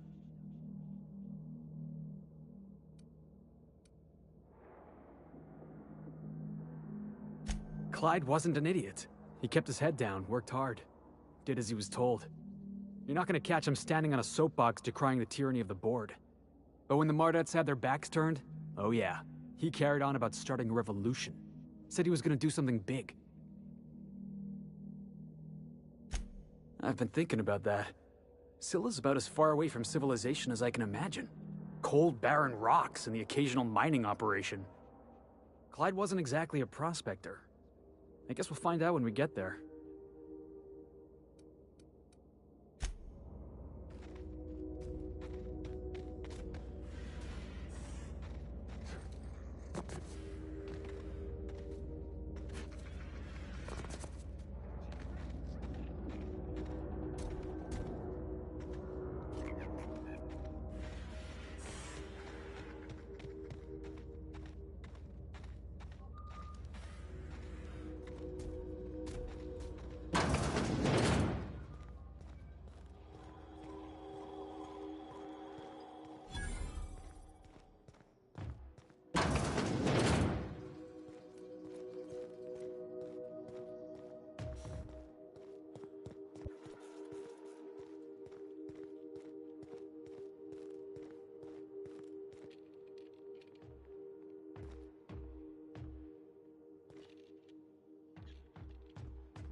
Well, hey there, Hullhead.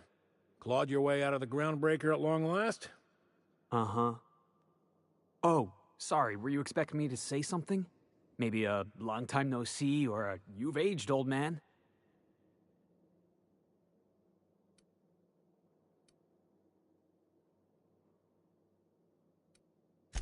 I thought you were dead. Or throwing yourself against the walls of some re-education center. It's been 5 years, Clyde. The best thing you can say is, hey there, Hullhead? No, Felix. The best thing I can say to you is yet to come. Also, I'd like to have a word with your captain. So, you took Felix under your wing. Kept him busy. Good. Kid always needed a place to belong. I'm sure Felix has no end of stories to tell of your exploits together.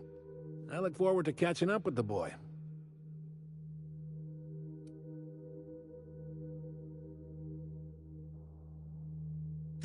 I'm afraid I have not made myself clear. Felix may have served you with childlike aplomb, but the day will come when he puts away childish things and serves a higher cause. I'm working on something. Something big. Something the likes of which Halcyon has never seen. And I want Felix to be a part of my initiative. I'm fulfilling a promise I made to the boy, that one day, he and I would change the colony together. That day has finally arrived. Easy there, Clyde. No one said nothing about throwing in with you. In case you didn't notice, I'm pretty happy where I am. I'm not asking you to walk away from your captain, Felix. But neither should you allow yourself to be controlled by fear. Change is not to be feared. I brought you here because I want to know where Felix's loyalties lie. When the day of our revolution comes, I want to know that I can rely on him.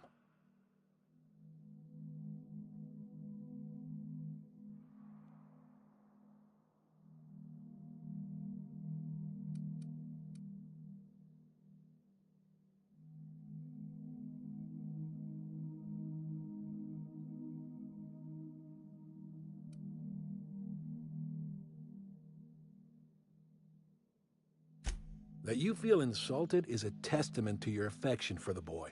I'm not asking you to let him go. Not until he's ready. I understand that Felix is part of your crew, at least for now. If the thought of losing him troubles you, then understand that you're helping him solve a problem for an old friend. I want you to deal with a traitor for me. Name's Trask. Kill him, and bring me proof of his death. His ring should do nicely.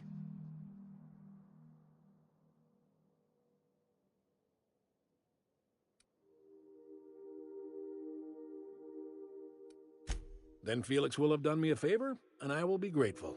I imagine we'll catch up on lost time, have a long talk about his future.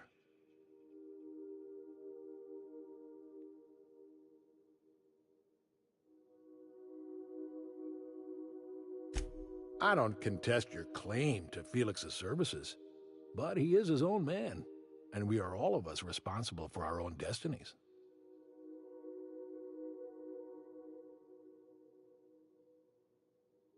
Hey, boss has a point.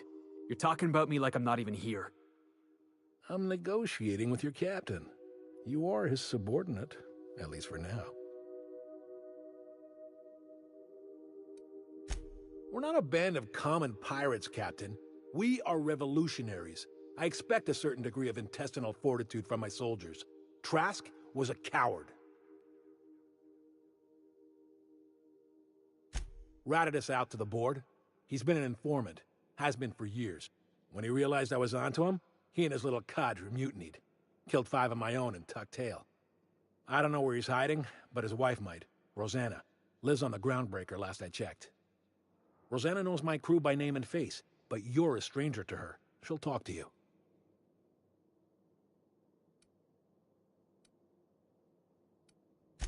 You think so? Maybe we should have a word with Trask. Get his side of the story first. You'd be wasting your breath bandying words with that traitor. But if it makes you feel better, by all means. Remember, I want proof. Bring me his ring. I don't care if the hand's still attached. Here, my token. Think of this as my personal signature. Anyone who knows me by my works will know me by this token.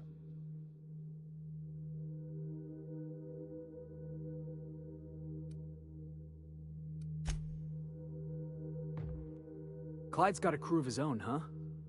Good for him. Did you want to ask me something? I know. Clyde comes off rougher than Mantisaur hide. He's a good guy, though. Just gotta get to know him.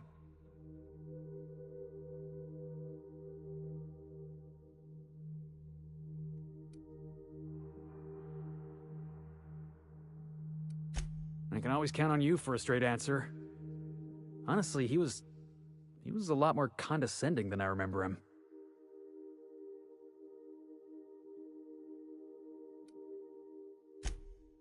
Aw, stop it. You're getting me all fluttery-like. Maybe we should go have a word with Trask. Get to the bottom of all this.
The groundbreaker.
Rizzo's Malt Apple Cider. A hard cider for a hard life. You mind? Trying to have a moment here.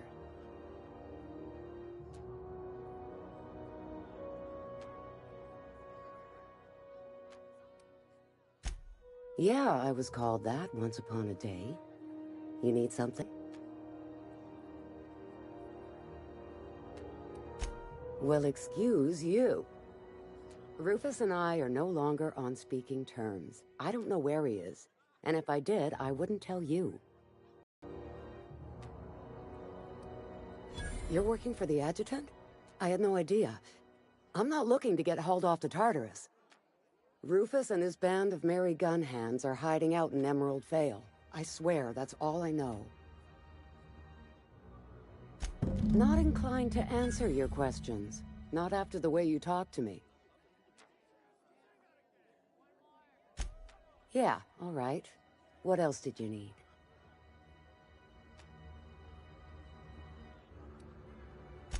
Precious little. He and Rufus worked together on the Groundbreaker some years back before he vanished. A few years later, Rufus gets a message from an old friend. Something about starting a revolution, something about getting rich. Abandoned his work and ran off that very day.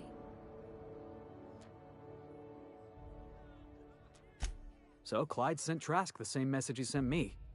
What's the problem? Word of advice, kid? Anybody carrying on about a revolution just wants to sell you something. I don't know Harlow. Never so much as bandied a word with the fellow. You're better off having this discussion with Rufus.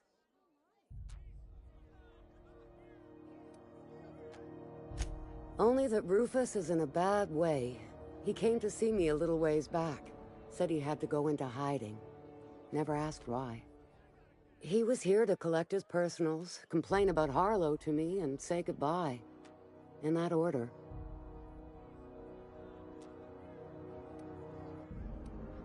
No, and he was particular about that. Said I was better off not getting entangled in his mess. Little late for that, says I.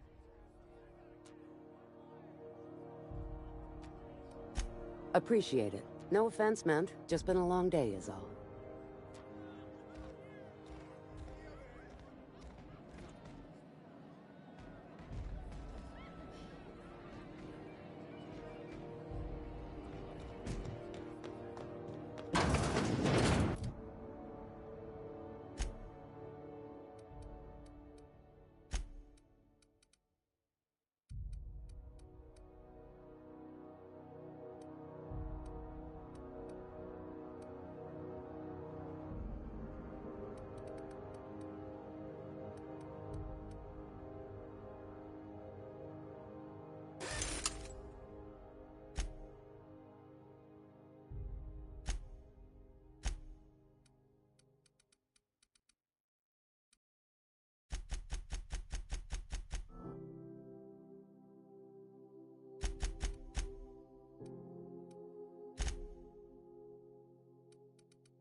chase the rainbow.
If you stop in the engine room, would you ask Parvati to send Sam down to the bridge?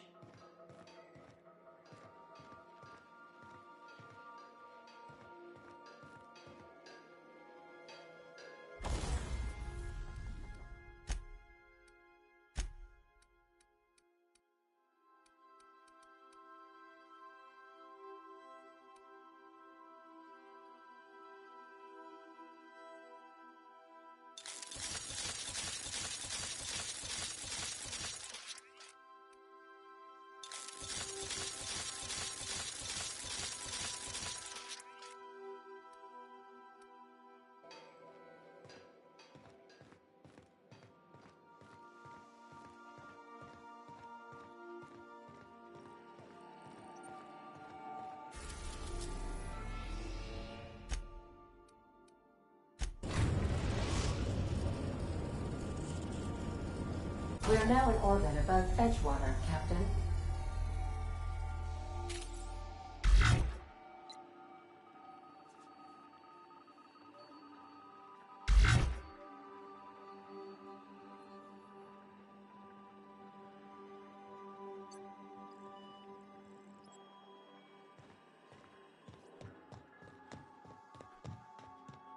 To return.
Score one for Felix. You hiding? You scared? Looks like we're doing this.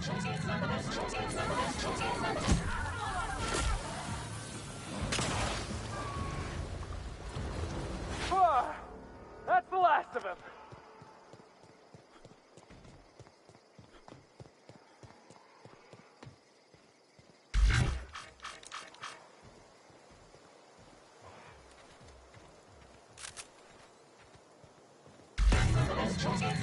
Open up! Neutralize and sanitize.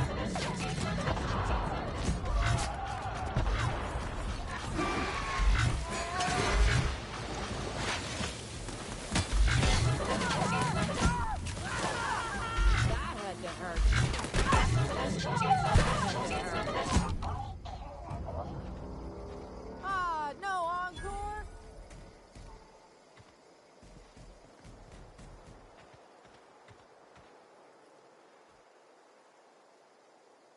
Wow, you crossed them all off, like some sort of heroic accountant running down a list.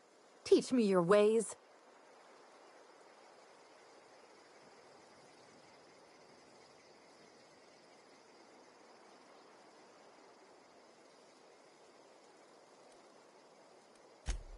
What? You mean Adelaide's little congregation of nature-loving nobodies? I could not possibly be less interested in them. You, on the other hand, you were a sight to behold. If I had half your skills, I'd be the greatest outlaw the coast has ever seen. I'm great at clarifying.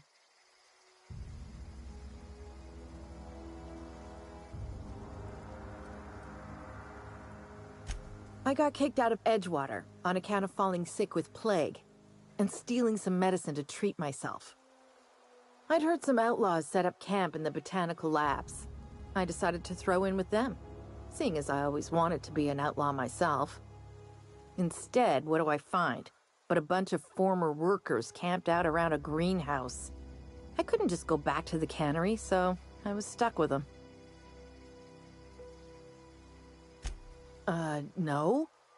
I insinuated myself into their company, see? And they didn't seem to mind one whit.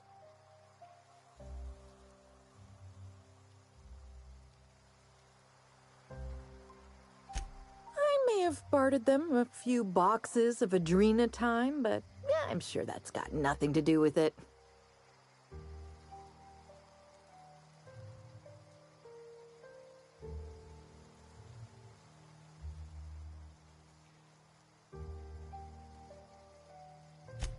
I don't know. The vital processes that constitute the miracle of life are mysterious and unknowable. Oh, you mean around these guys? The Marauders wouldn't hurt me. They love me. I'm practically their queen. Yeah, must be my natural charisma. I've got all the time in Halcyon.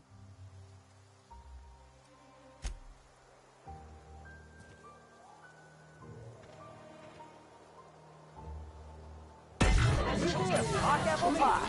Mean and ready to kill Yeah. dragons. Now that was fun.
next?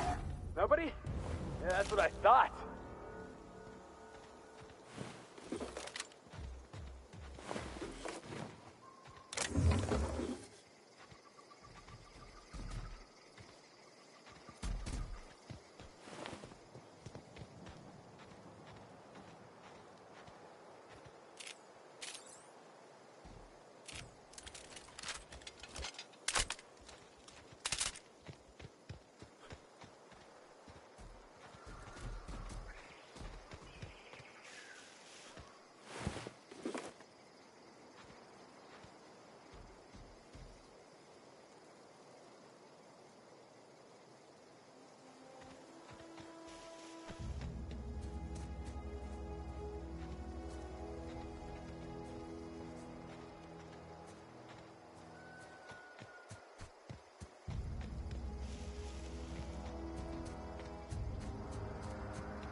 I don't know who you are or why you're prowling around here, but I'm willing to make a guess. You're one of Harlow's gun hands, ain't you? He sent you after me.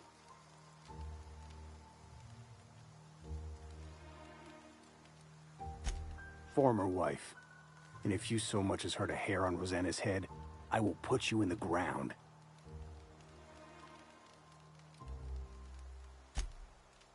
Yeah, okay.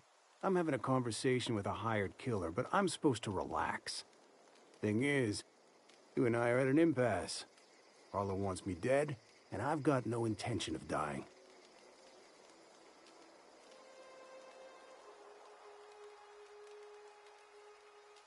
How do I know that I can trust you?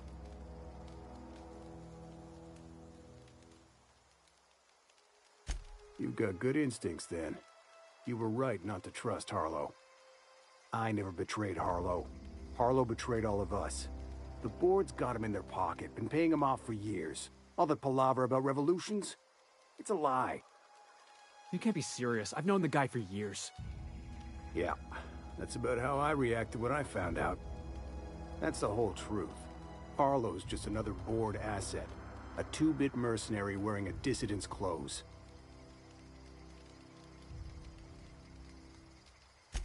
Yeah, I've got proof. There's always a paper trail when the board's involved. I chanced upon some correspondence between Harlow and his employer. I don't know that it makes a difference. What was I to do with that evidence? Bring it in front of the board? There's no authority in Halcyon willing to take Harlow to task.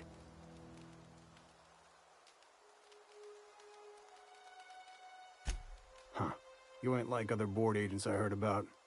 You got a functioning spine. You want to confront Harlow yourself? Be my guest. I hid my papers before Harlow chased me out. Back in the middle of the base, there's an old vent in a utility corridor. I stashed my evidence in that vent. Because he's for sale. Anything the board can buy, the board will buy, and that includes loyalty.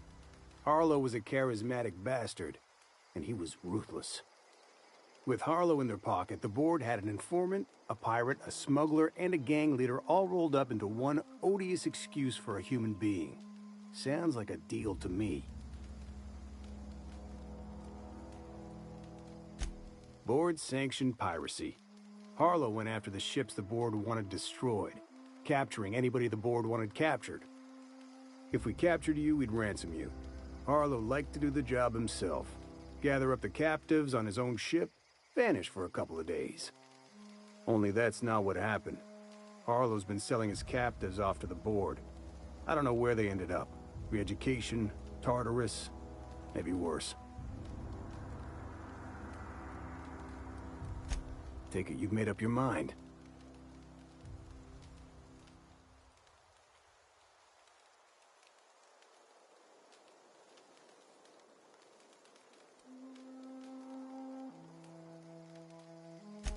You really want to do this, huh? Heads up! Get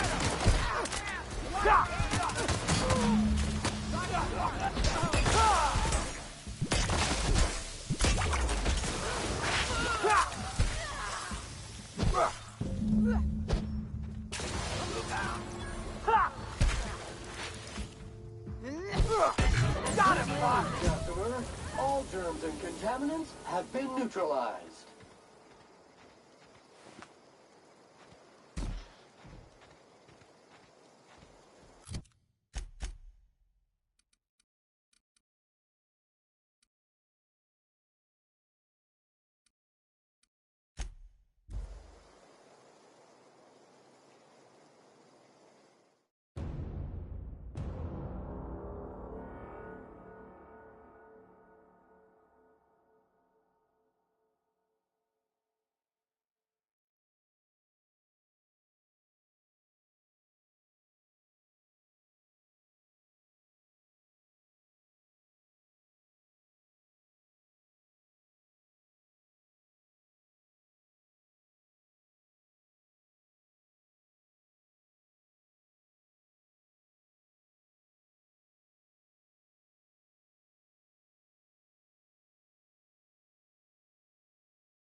If you stop in the engine room, would you ask Parvati to send Sam down to...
What's the word?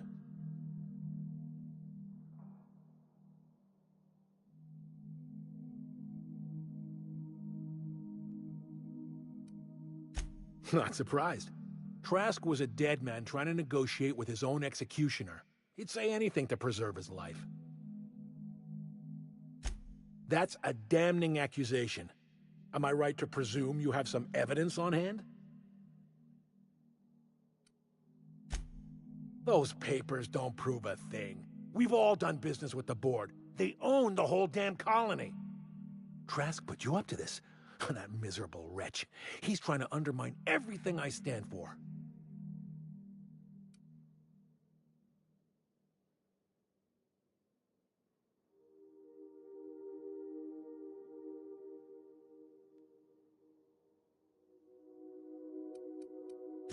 You're a sensible man, Captain. I'm glad you understand my position. Understand what? Boss, we got evidence. Clyde's been taking money from the board. Oh, come on, Felix. We've all taken money from the board. They run this colony. I can't pay my soldiers in ideological purity. If I have to take the board's money to buy my guns, outfit my troops, and prepare my revolution, then I'll do it.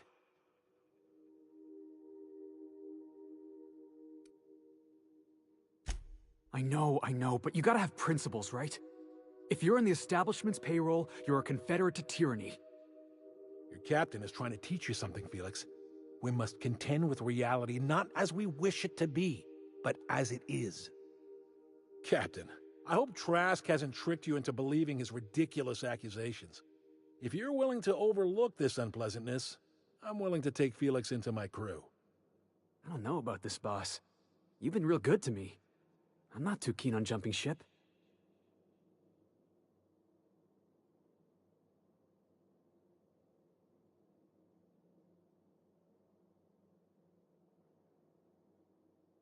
Sure, boss. Whatever you say. You don't have to do this. You're a free man, Felix. Free to disobey. Then I choose not to get on my boss's bad side. Sorry, Clyde. If you wanted me on your crew, you should have been the first to ask. Then I suppose there's nothing more left to be said. Goodbye, Captain. I doubt we'll cross orbits again.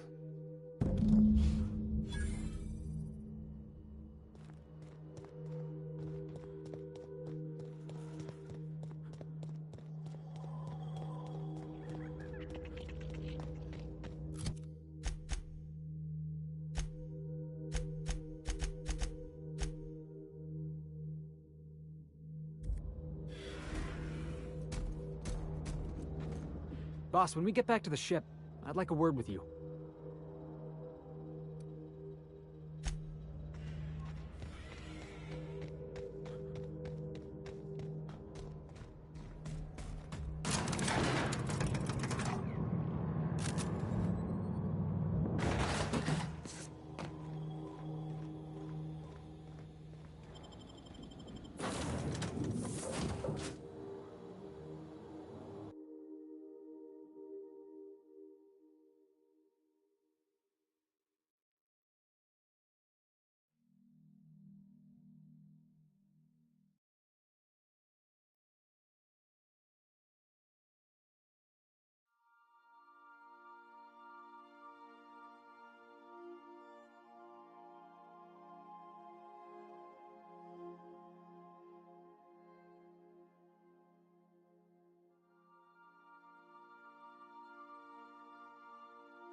I believe I hear Felix and Parvati discussing the latest Aetherwave serial.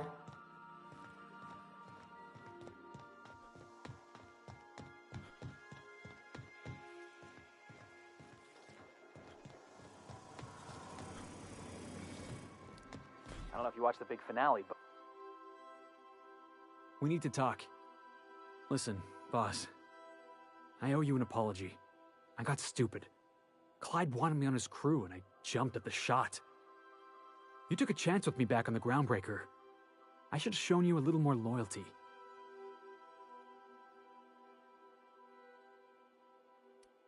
Nah, Clyde wasn't important. Knowing you can count on me, that's important. There was something else on my mind, honestly. I've been trying to make sense of all this business with Clyde and Trask. I always looked up to Clyde.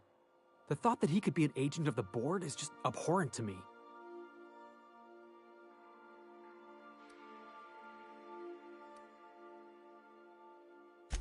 I just hope I never turn out like that, selling my soul for a fistful of bits. I ought to thank you for that, keeping me on the straight and narrow. You've given me a lot to think about. I'm gonna be mulling over this whole mess for a couple of days. I'm glad I didn't go back to Harlow. I've got all the family I need right here on our ship. Thanks for your time, boss.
We have arrived at the Hope.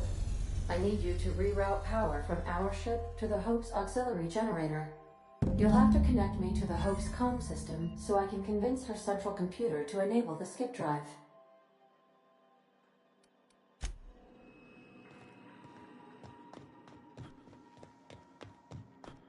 Do return in one piece.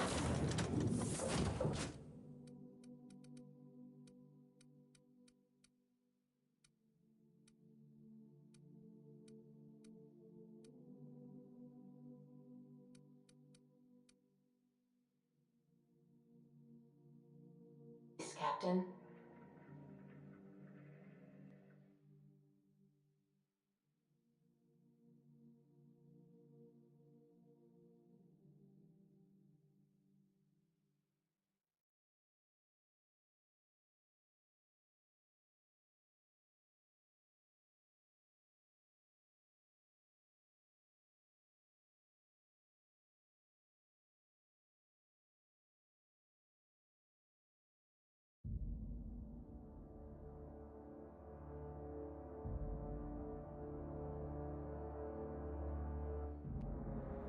Can we talk?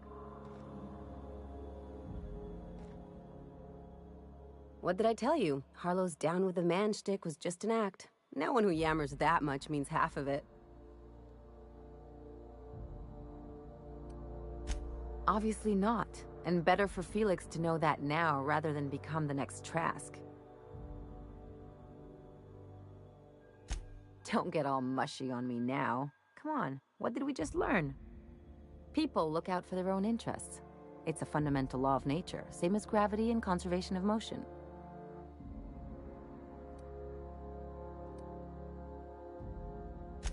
Maybe not this time, but if you're gonna dodge bullets, you have to know where people are aiming.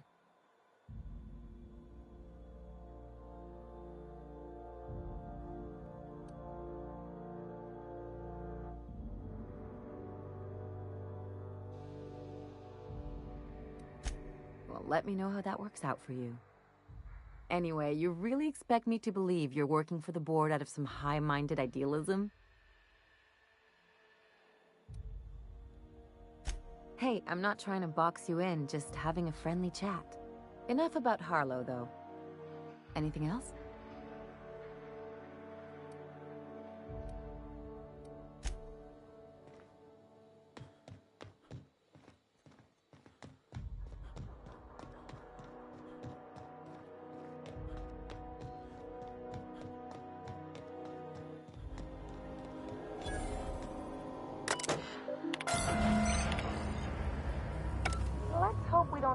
run in a hurry.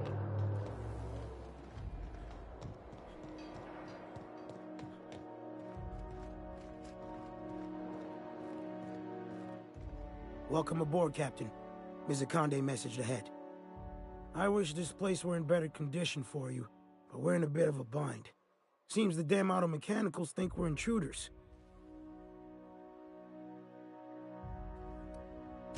Too many. They're all over the rest of the ship. We shut off the main power, so they're disabled for now. If you go hooking your ship up, I suspect they'll recharge. And that means trigger-happy auto mechanicals. I'm not going to get in your way, but I'm also not going to send more of my staff to their deaths. We tried that. Didn't work. Something about our faces not matching up. We stored what cards we could find in the badge station to my right, but it's locked off. Can't just hand over whole property. Sorry.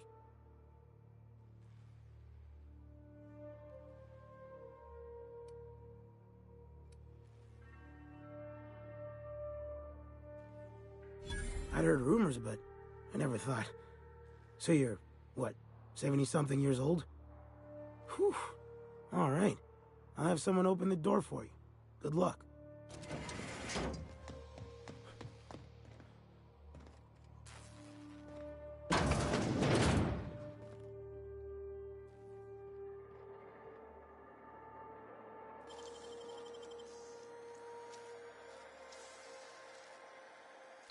You got nimble fingers, Captain.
Error. Hub crew data not found. Identify yourself.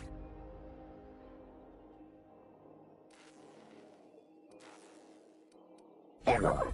Hibernation pod access is illegal. State your employer.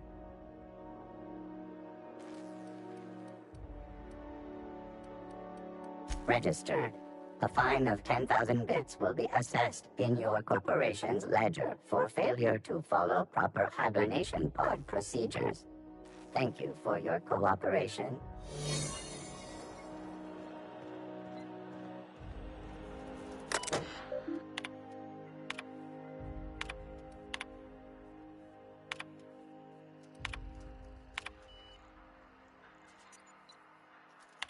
Can't think think of much worse than drooling on your pillow in front of a bunch of strangers.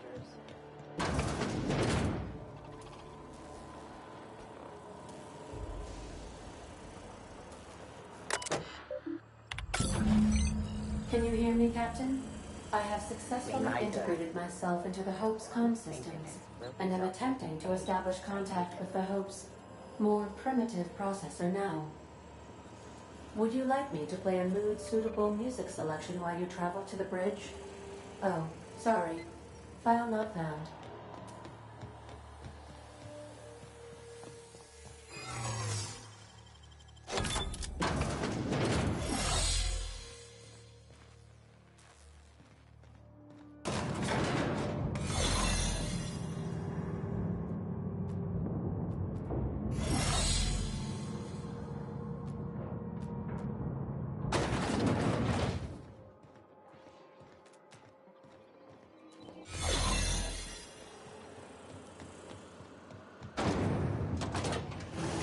That's the Hope's computer up ahead.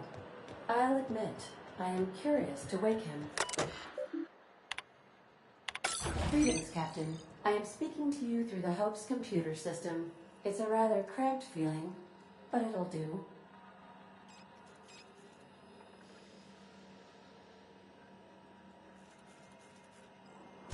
Are you sure? That is extremely dangerous, and also potentially...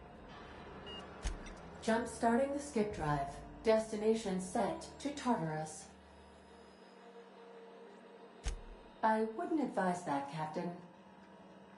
In case I don't get another chance to say it, it's been interesting, Captain. Admitting a deficit? My, you never cease to amaze me, Captain. Skipping the Hope in 3, 2, 1. ADN. Does your captain seriously intend to do a micro-jump in system with engines that haven't been powered in 70 years on a derelict ship? That is what my captain intends, yes. But that is a gross misuse of the skip drive. The Zero Point Drives Corp and I will not be held responsible for any damage incurred during transport, and this will cause extreme damage. Yes, I am aware of that. You should not be doing this. The humans will die. Thank you, Hope. It looks like all systems are go. Captain, I would advise you to hold on to something. Now.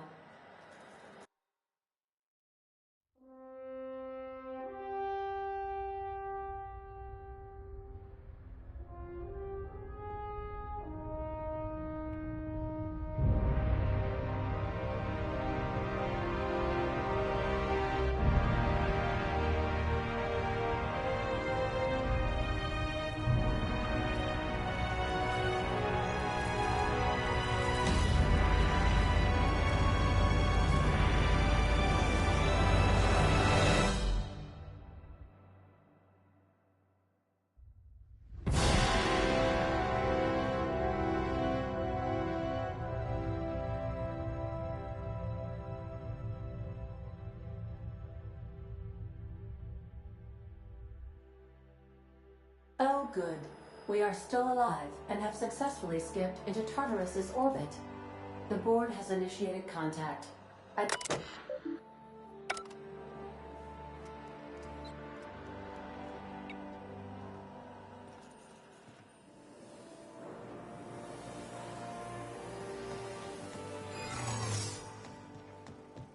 Unexpected process error.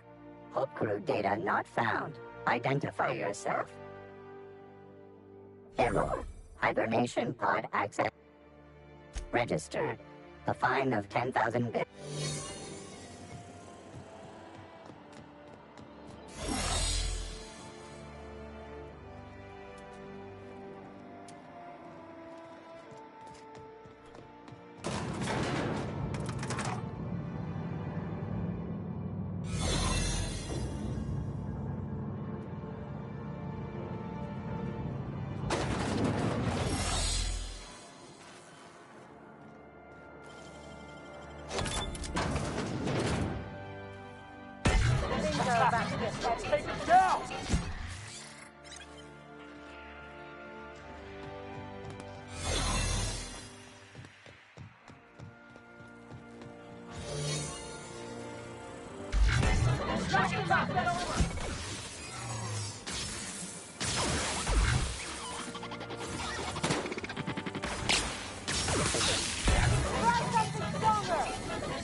fuck anything like that.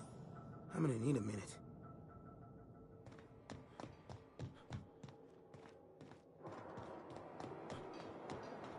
New employee?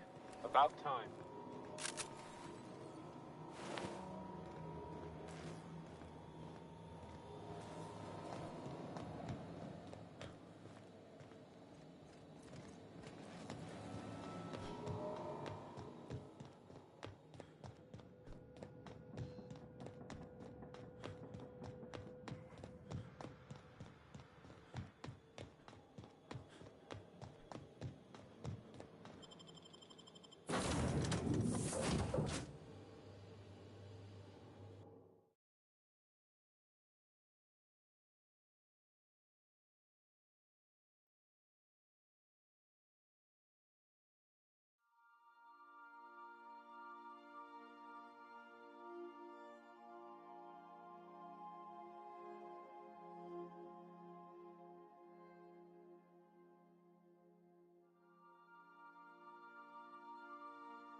You have a message from Adjutant Sophia.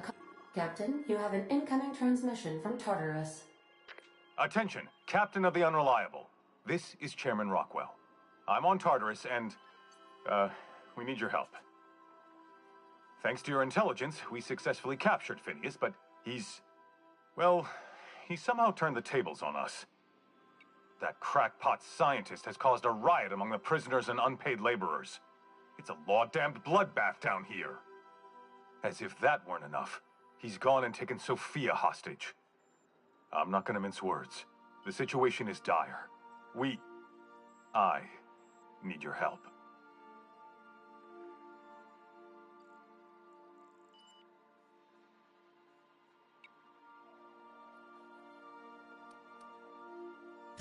Among other things, we can't run this place without her, Captain.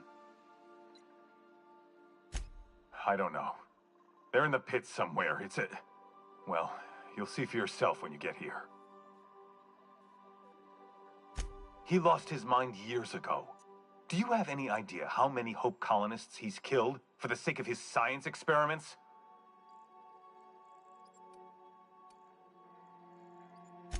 Make haste, Captain. We're losing men by the... Oh, fuck. Fuck!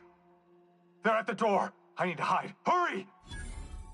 Captain, as it appears we may soon be embarking for a maximum security prison planet, I believe the crew would like to speak with you to, as you humans put it, air some concerns.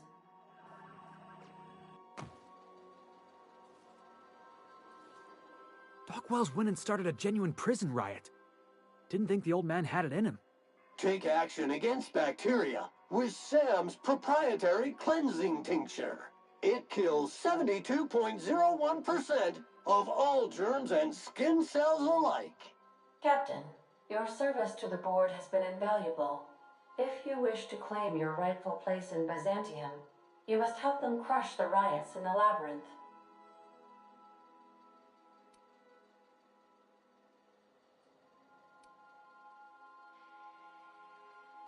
Adjutant Sophia Akande is essential to the administration of the colony. Without her, the board is likely to devolve into petty squabbling. It is imperative that we act. Captain, my calculations confirm your suspicions. The labyrinth is known for its ironclad security. If Dr. Wells was able to instigate a riot, then the situation is indeed dire. I must inform you that the environment in Tartarus is extremely volatile. I do not believe I will be able to depart for some time once we've landed. Whatever may await you, it's best not to dock at the prison until you're sure you've settled your affairs and closed out any unfinished business.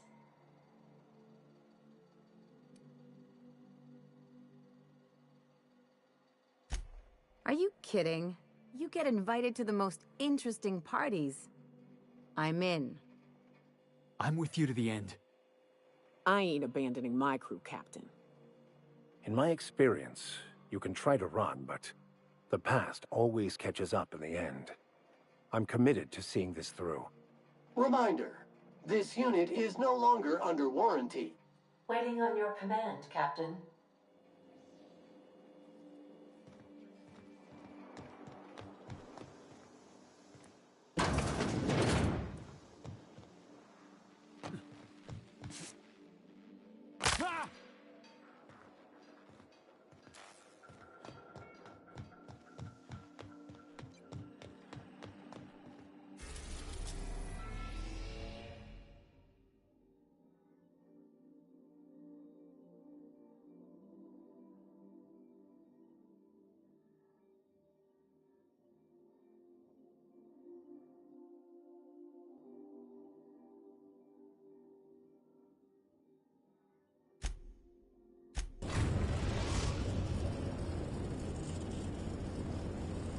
The Groundbreaker has approved our request.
For docking, Captain.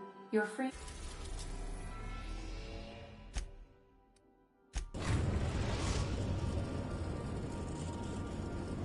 We are now in orbit above Byzantium, Captain.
How may I be of assistance?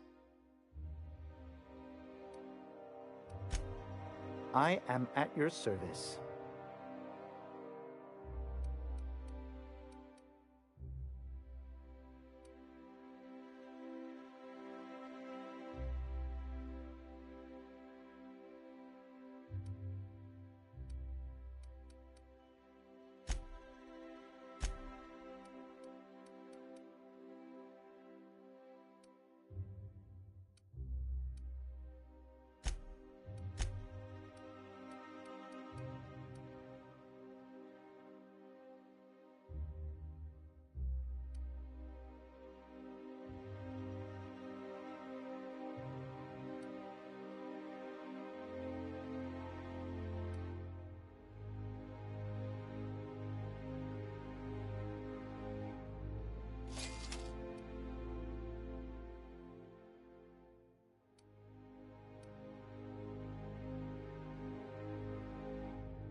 Did you hear? Marjorie Dalton and Archibald Harris are redecorating with real crystal bows. Oh, there. That's one.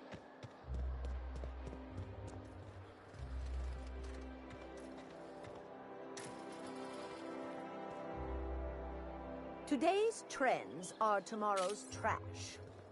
The Emerald Vale plant is back to full production. There's something.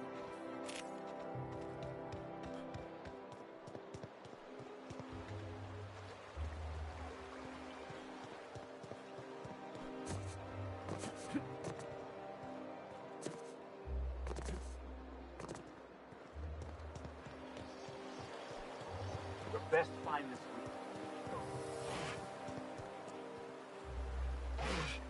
The Emerald Vale plant is back to full production. There's something to be thankful for.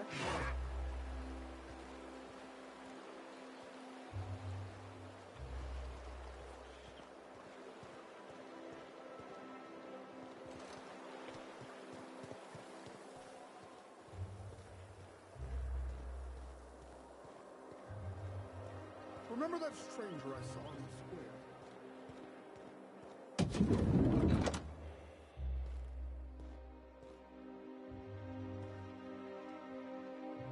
square? I can't wait to see those outfits. What can I do for you, darling?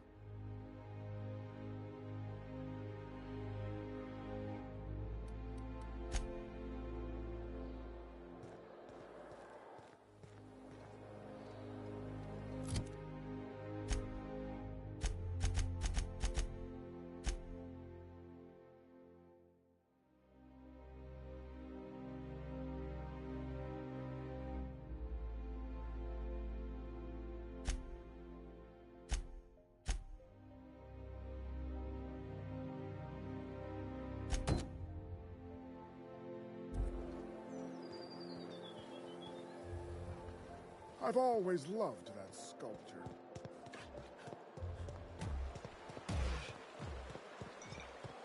Is Mayfield still drinking? Idiot.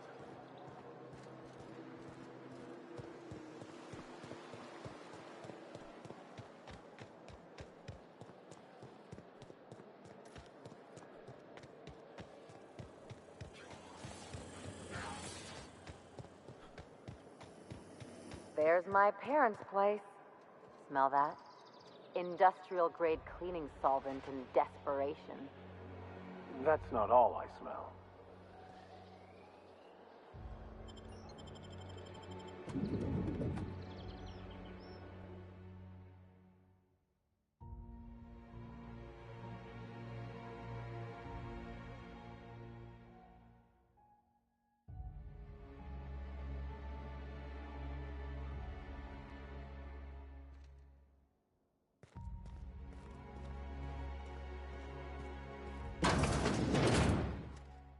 Marilyn, is that you? Lars, we certainly didn't expect to see you like this. And I didn't expect you to renew your marriage contract. But we're all full of surprises today, aren't we? Speaking of surprises, you should meet my new friend. We've been running around the system for a while now, stirring up all sorts of trouble.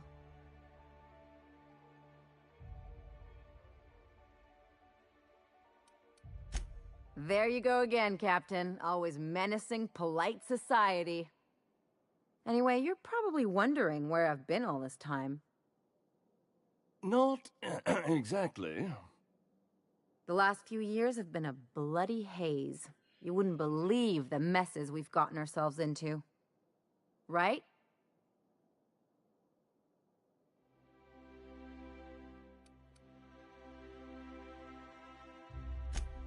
Yep, we're a pair of disgraceful lowlifes. Marilyn, this really isn't the best time. Perhaps you should go.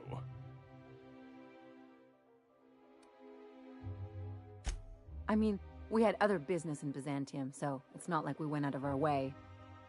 But you can't just kick us out. We'll stay as long as we like. And while we're at it, we'll drink your expensive hooch, wear our outside shoes all over your nice floors.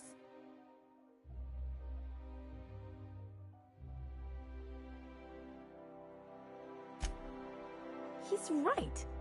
Since when can you afford authentic Terran marble? That's what we've been trying to tell you, dear, but you must understand, we hadn't heard from you in ages. We thought you were dead.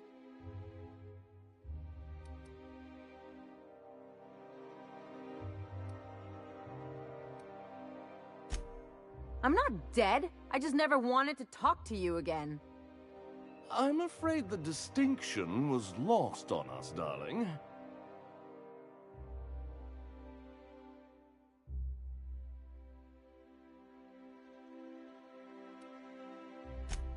What did you do? Why, we did what any grieving parents would do. We collected on your life insurance policy. And the payouts have been rather, substantial. You what?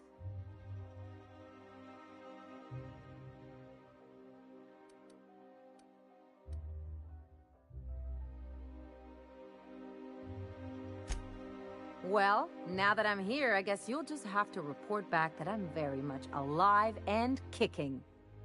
It's not that simple.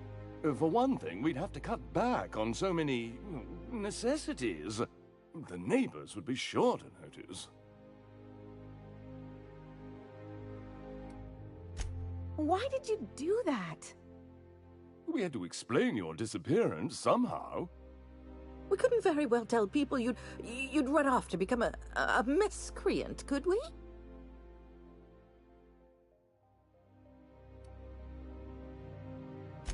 Shh! Someone could hear you. We concocted a story about Celeste Jollycurl designing a pair of 12-inch heels for you. One of a kind, naturally. That led to your tragic death when you tripped and broke your neck. It was quite the story. People were talking about it for weeks.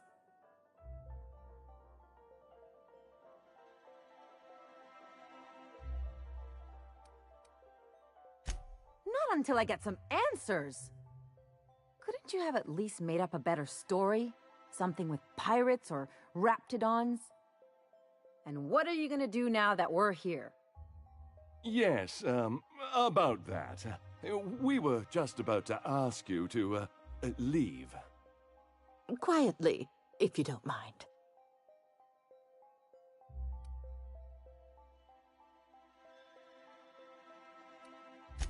She hasn't changed a bit, I see. That's it? You just want us to disappear now? Marilyn, please. Don't cause a scene.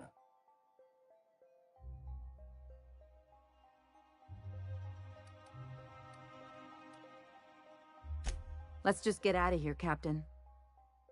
Fine. I'm gone. Forever this time.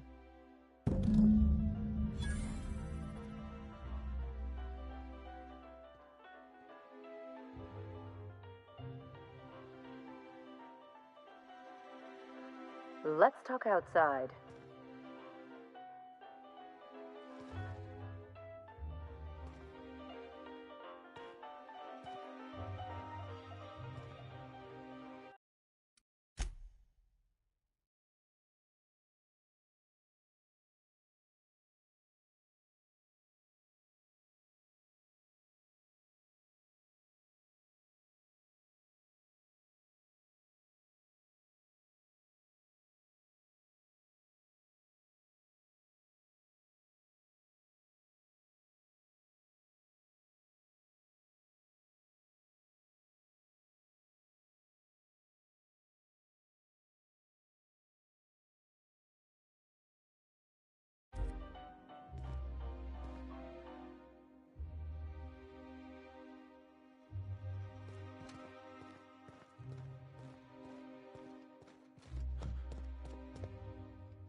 I suppose I can look away this time.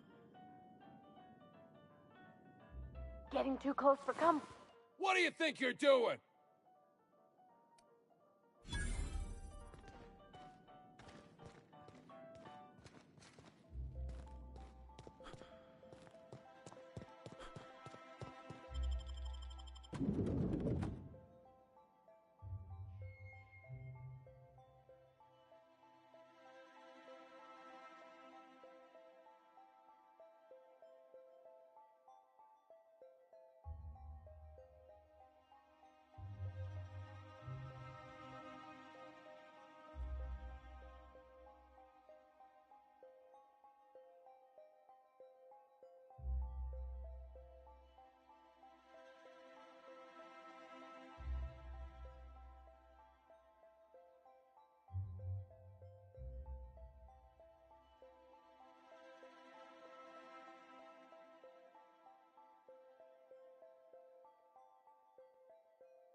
Can we talk? Can you believe those two? We'd hardly been there a minute and they turned us out like yesterday's garbage.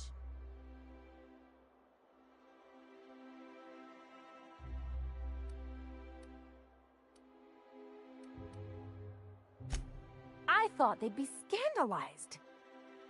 They'd both be sitting there watching one of their vapid aetherwave dramas, and then we'd walk in. Mother would drop her mock apple cider, and the glass would shatter all over their overpriced marble. Father would tear off his glasses and blink open-mouthed.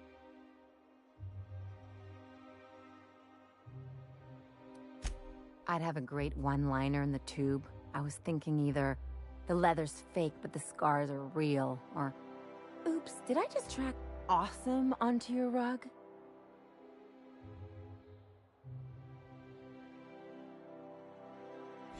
Yeah, I'm gonna use that one day.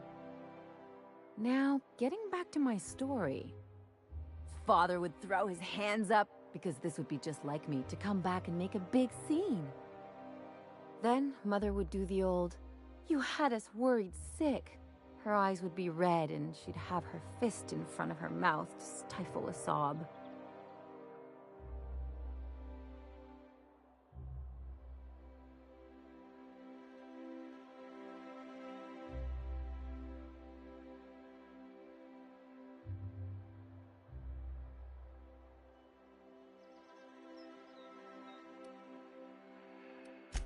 I just didn't want to get booted out of the house I grew up in like that.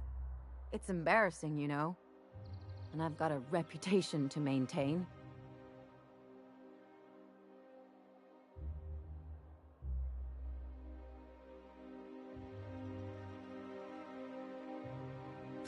Hey, the last thing I want to do is sit around thinking about all this. I want to take action. I want to...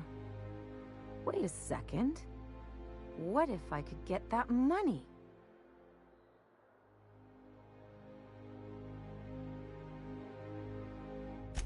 I could open a new account, designate that account holder as a sole beneficiary. All the payouts would go to me. I'll make money without doing a thing, and I'll get to cut them off. My policy is with the Greater Halcyon Insurance Group. They have an office in Byzantium. Maybe you could use some of your people skills to help me set up a dummy beneficiary account. If that doesn't work, I'm sure we can find one of their terminals and do it ourselves.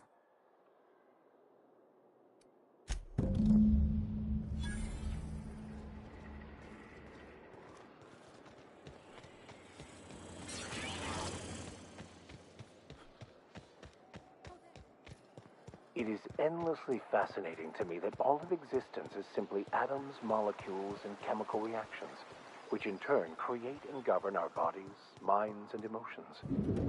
And yet somehow, we still believe we are in control.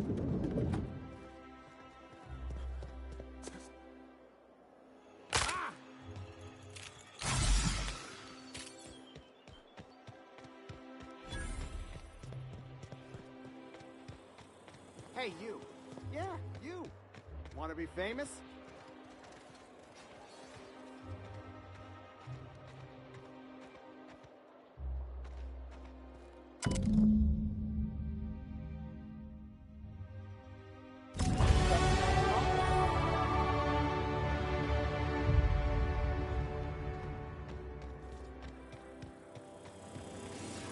Kid, you got presence.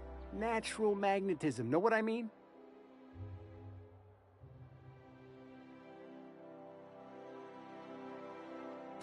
Tell you what, you're gonna like it a whole lot more once we start talking bits.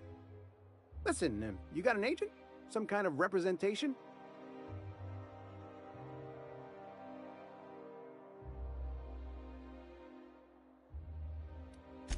Fresh, natural talent. I know it when I see it.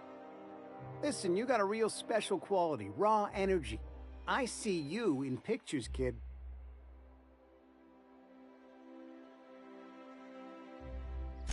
I'm making a feature, Space Pirates of Moros Prime. It's gonna be a hit. But We still need a star, and I think you got the chops. Not so fast. First, we gotta talk about royalties. Let's just see where this audition goes, huh? So what do you say? You ready for the chance of a lifetime? Terrific! We're holding auditions at the studio.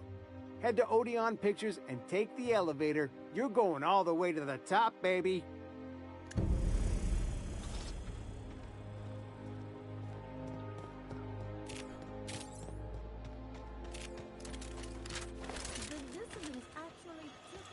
Spencer's Choice Free Sliced Bread. It tastes fresh because it's hot.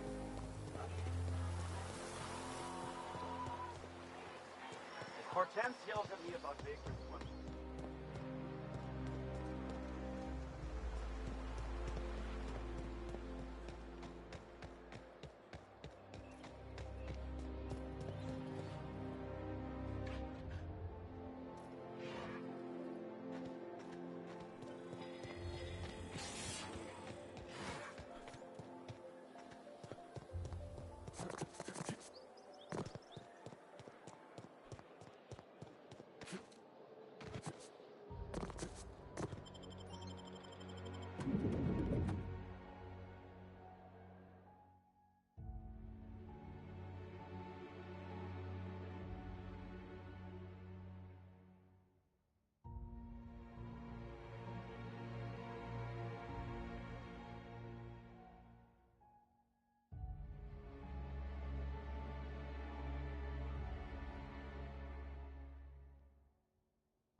Do we really need all this security?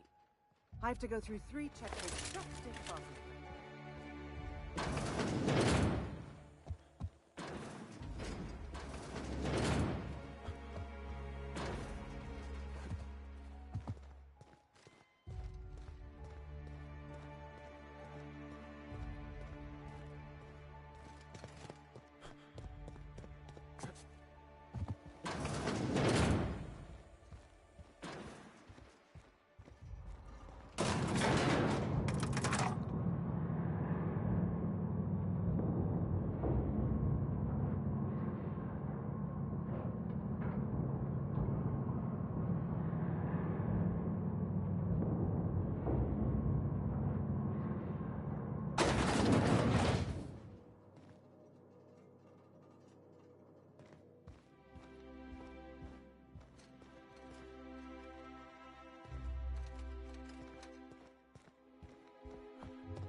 If you stop in the engine room, would you ask Parvati to send Sam down to the bridge?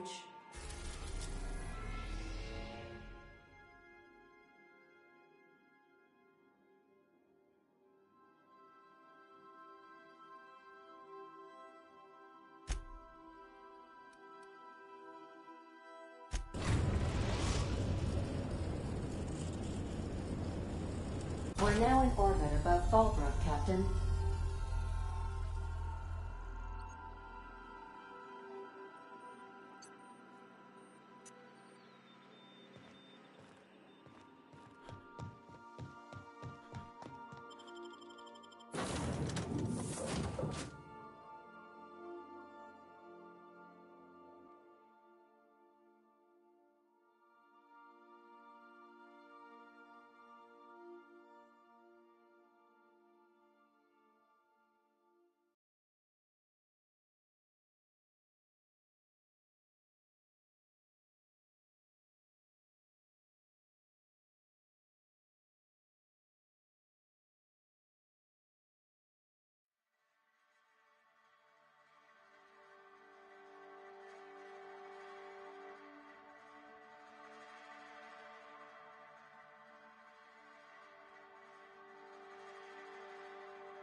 Always imagined Fallbrook would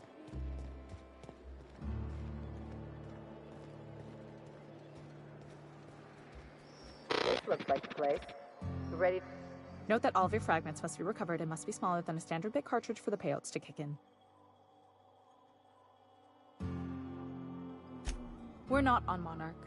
For all practical and tax-related purposes, this office is an official enclave of Byzantium. Oh, it's certainly not about what I say. That's all down to our legal team and our CFO.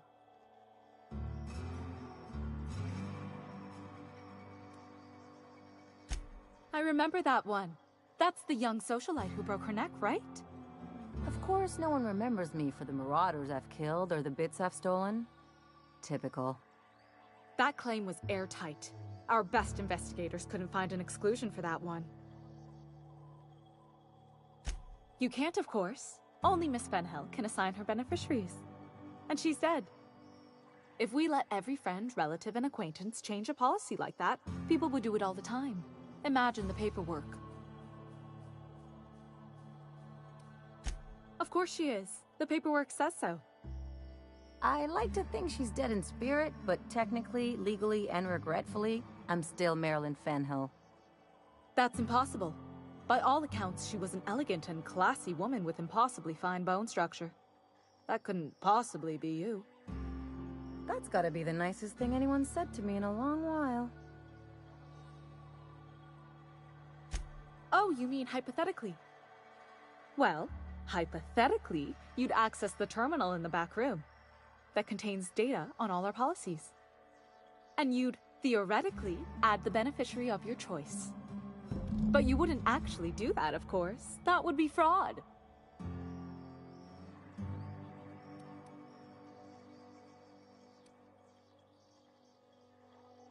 Please, my policy only covers paper cuts and wrist strain.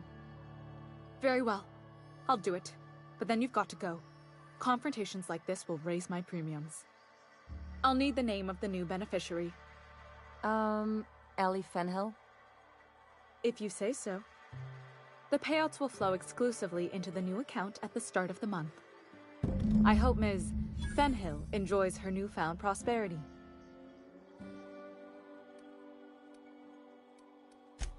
Captain, got a minute? You really did it. Give these payouts a few years and I'll be rolling in it.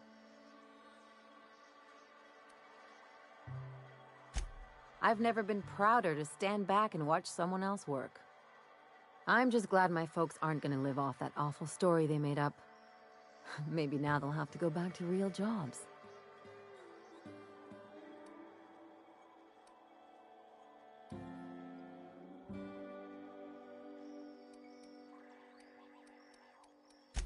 Maybe as line holders or warm bodies?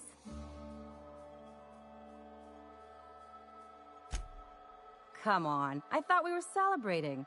You want me to think about the future? If only you could have been my chief surgeon back in the day. Anyway, enough of that. You did a job for me, so here's your fee.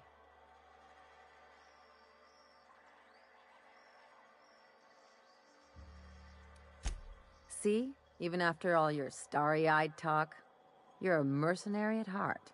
Same as me.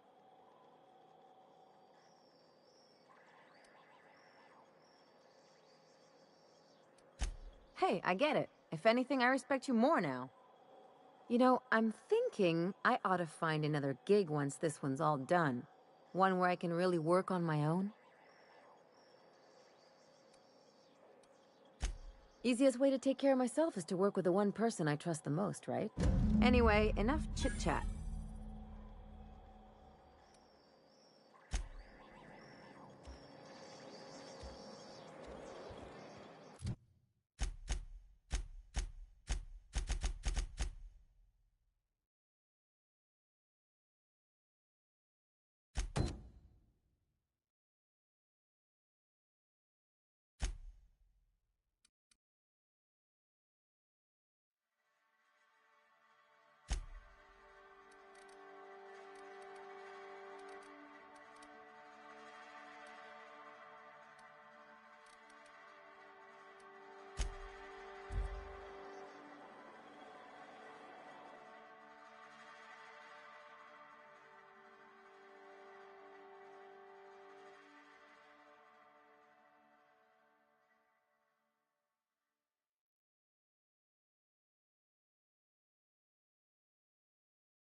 Doing this! Gotta get past that armor!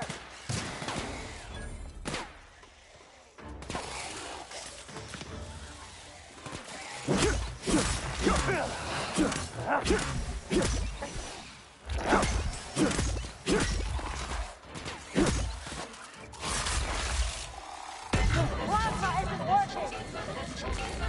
Can't get past that armor!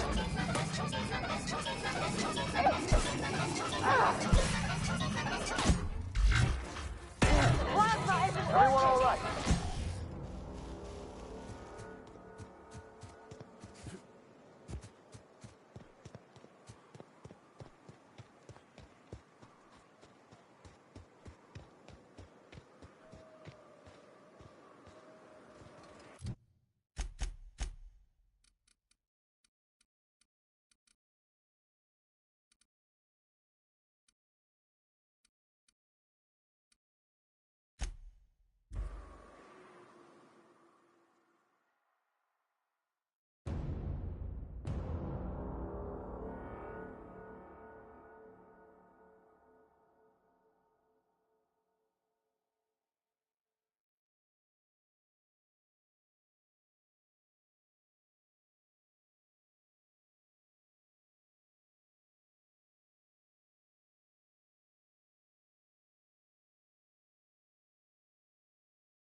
Captain, Felix and the Vicar are arguing again.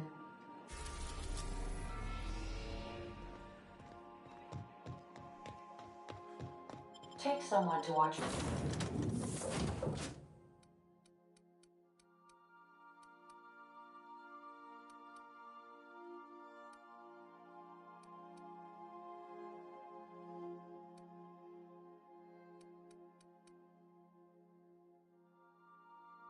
Go back, please.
Raps. Let's clear this sulfur-sodden fucks out so Hayes can rest in peace. Incoming! Hell of a shot!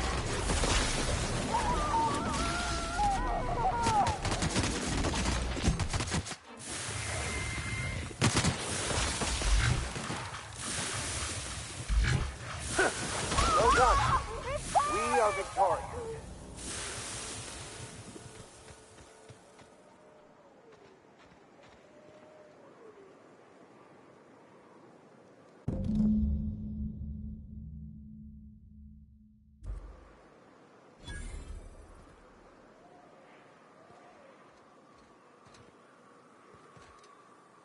If I still believed in the grand plan, a revelation like this would have seriously shaken my faith.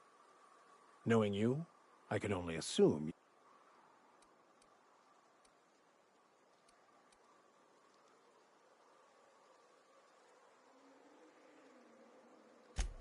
Yes, of course. And when your instinct... What?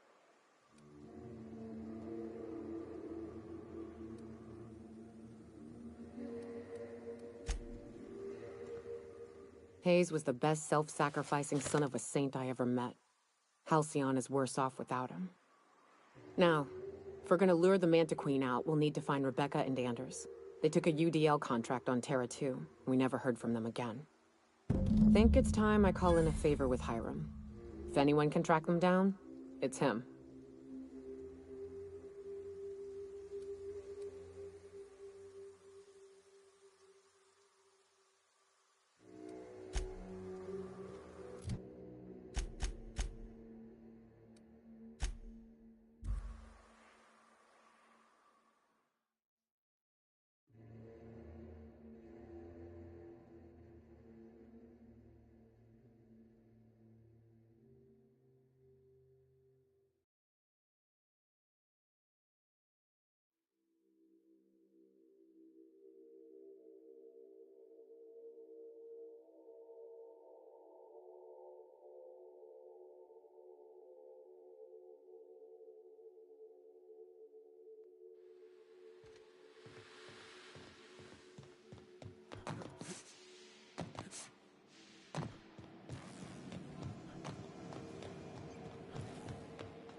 So much for peace and quiet.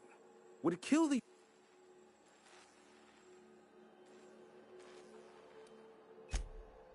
Oh, great.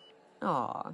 I'd normally Important to you is not the same as important to me. Although I do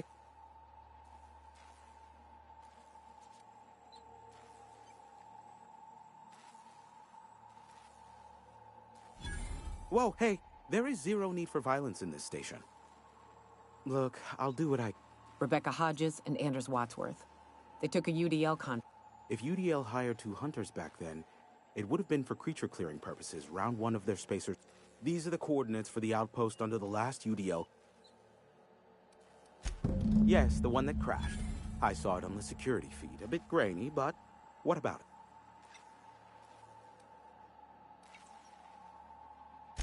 I fear it's a sad day when you've resorted. Sanjar's... But he'd never have the guts to defend Monarch if it...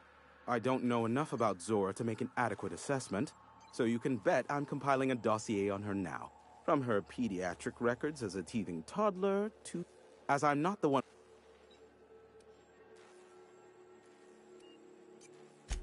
Me? I'd end up blasting myself... Thank you, but... I'm getting... Give my regard...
Hey, Cass.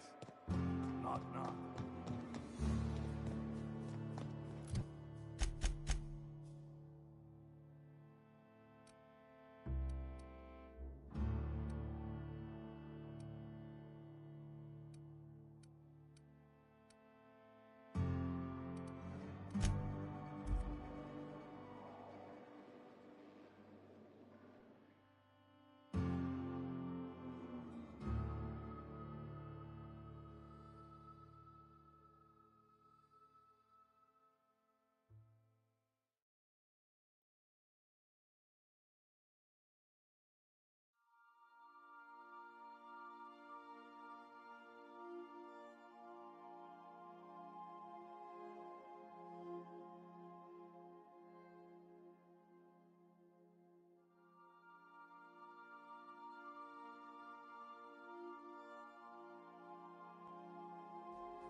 Some crew members are causing a disturbance on the ship.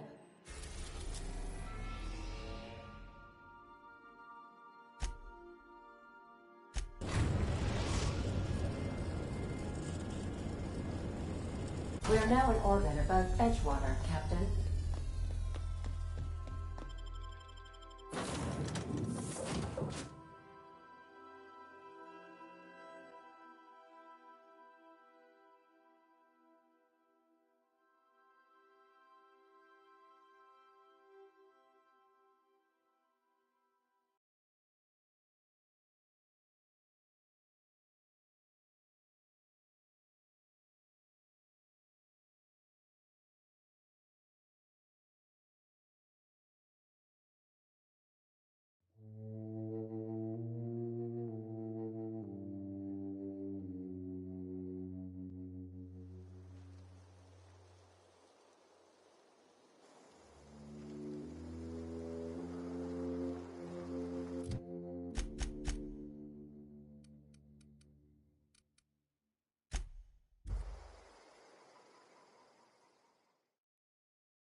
I do so enjoy a good warm-up.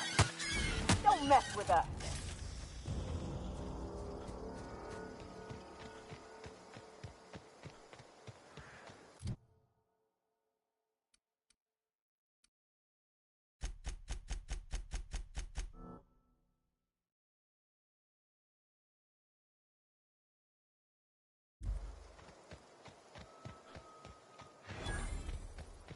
I'd wager this is the... Watch out!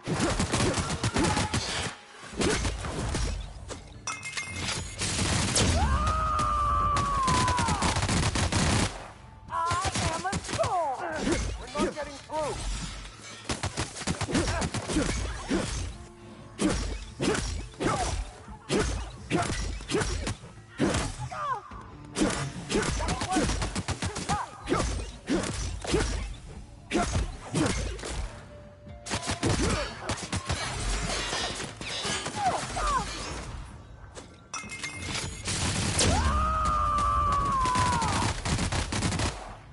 Covering you!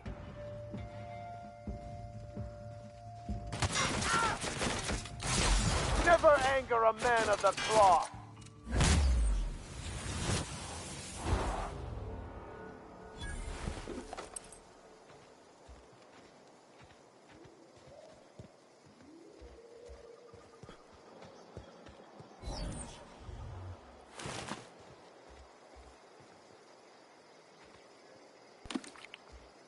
Hey, take a gander. The door's busted. Rebecca? Anders? You in there? But we've only ever done that if we're in a real bind. Here, I'll fix it. Oh no. Oh no. What did you do? I don't... They were... That bitch! They were all set to abandon us! What would Clara say, huh? Every day she'd ask if we heard from you. And she'd have forgiven you. The kid had a soul that made the sulfur smell like roses. Ugh. I'd to leave your medallions to rot with you, but Clara would want to be buried with her sister. At least I know. Ought to have learned by now that getting one's... I hate to say this, but Clara died thinking...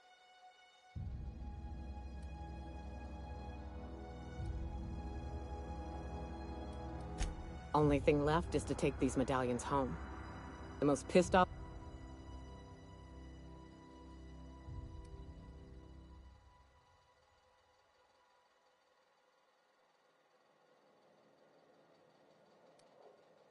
No, we need a plan.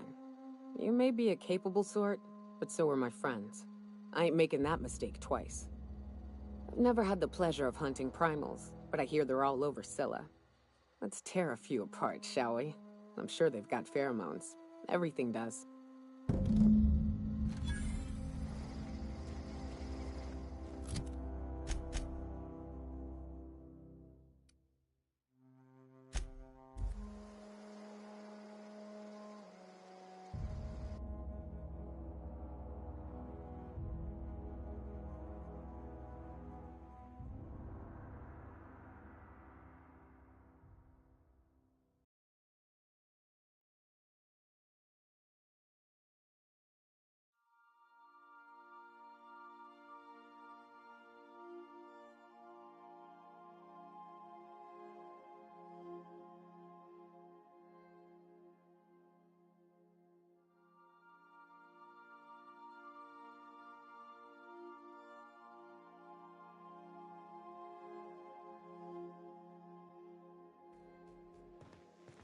I believe I hear Felix and Parvati discussing the latest Aetherwave serial.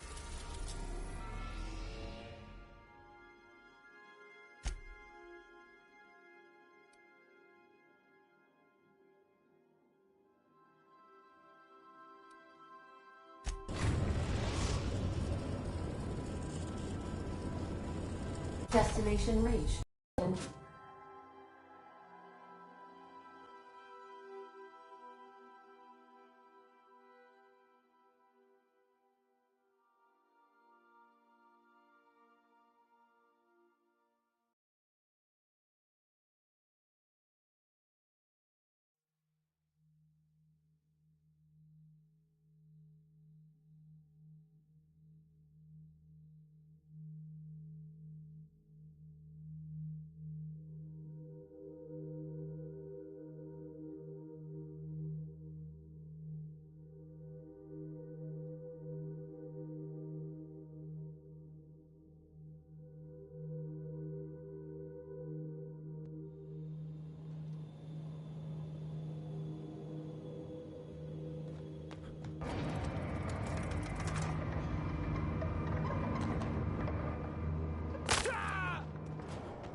I expect we... Incoming!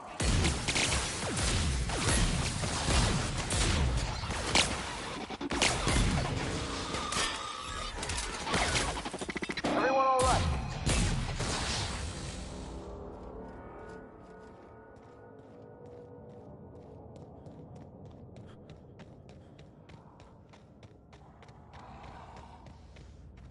Incoming! Excellent hit!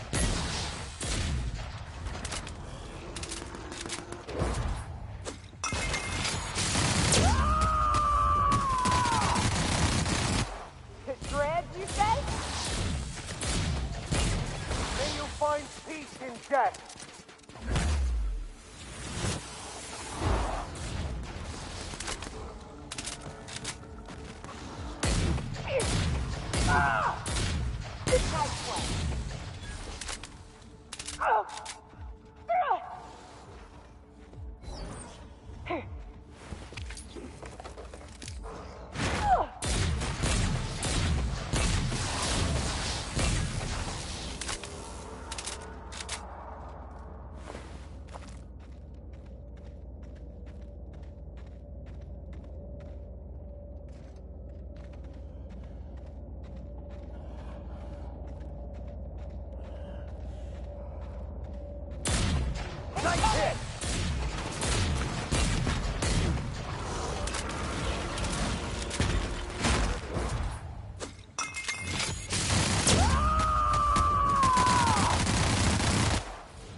life was merely an illusion anyway.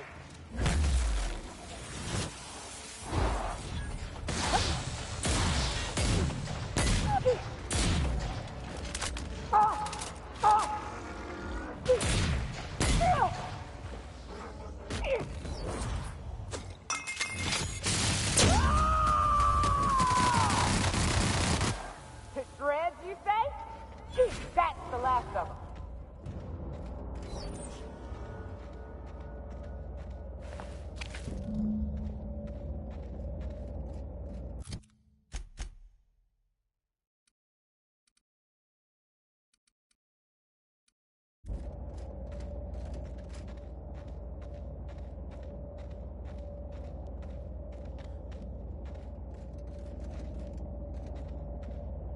That queen ain't gonna go down easy. I can't wait. What's up?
Got him! In right now!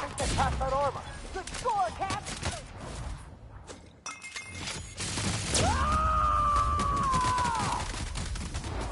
I am a storm!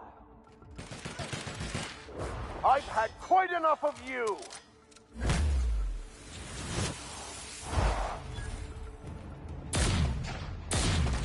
Plantation's on me, folks!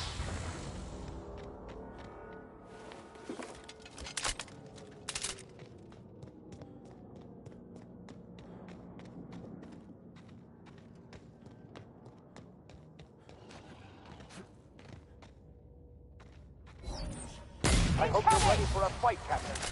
Here's a little trick I learned in prison.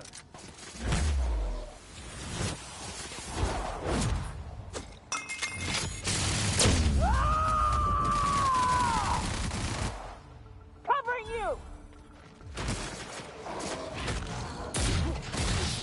Fine hit, Captain.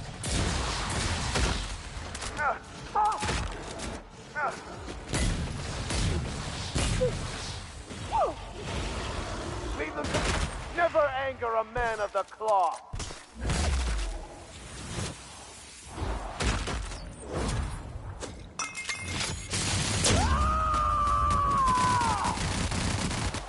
I am a storm!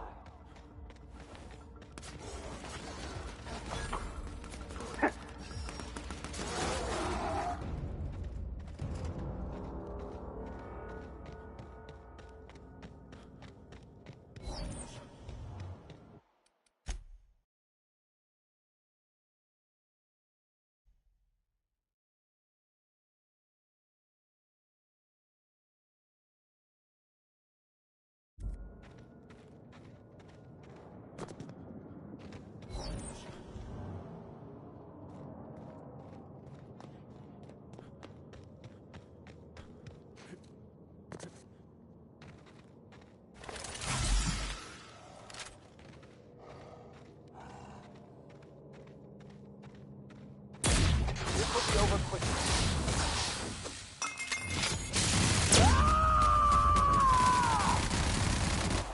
May you find peace in death.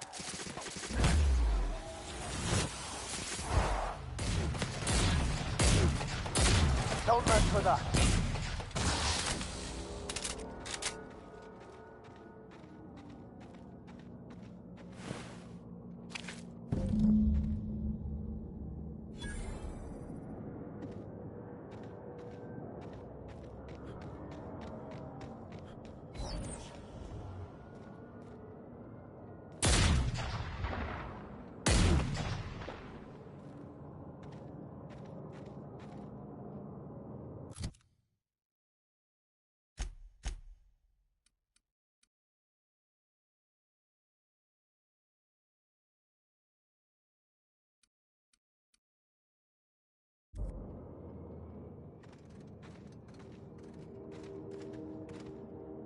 What's up?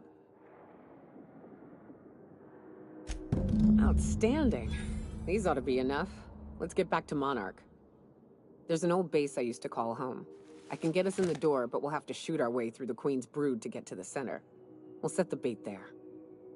Password to the door is Charon. Hayes' idea. Clara, Hayes, Anders, Rebecca, Opal, Nyoka. Charon. He said it was some old myth. Something about death and all the things we killed. Rest of us just thought it sounded cool, so here we are.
We're now in orbit above Stellar Bay, Captain.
Here they come!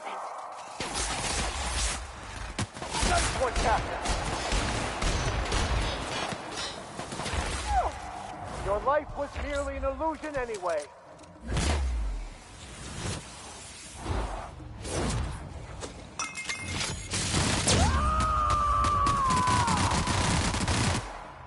Covering you!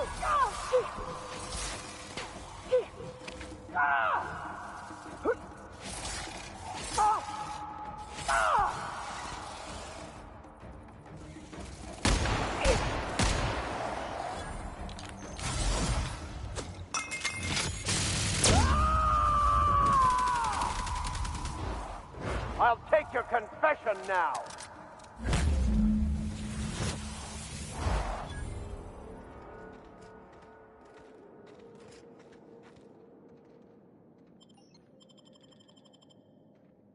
Well, this is the spot. You know, I thought I'd be angry. I thought I'd storm in here in a rage and exterminate all these bugs and everything would be all right in the end. But I ain't. I'm mostly just empty. A little sad, maybe. The first night Hayes and I spent in here, we knew it was home. It's safe. It's got a nice chill to it. But mostly, it doesn't stink of sulfur.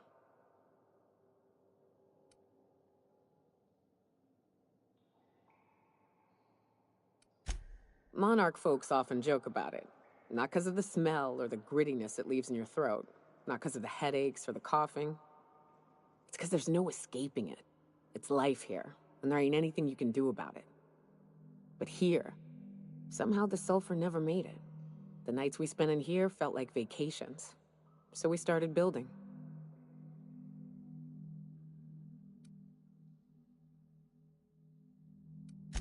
We hauled in steel.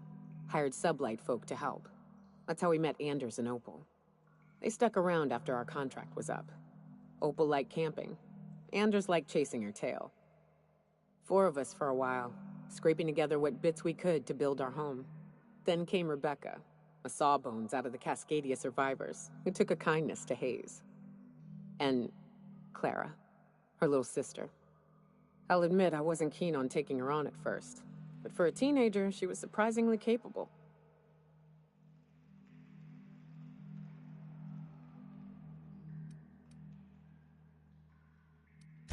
She had a head for numbers, helped us trade hides for food and materials, negotiated contracts. Turned out to be mighty useful. Clara, Hayes, Anders, Rebecca, Opal, and me. 6 folks, 1 name, 1 family.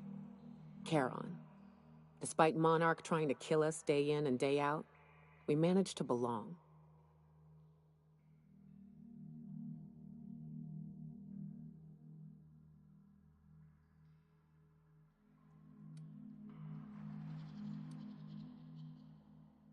Incoming!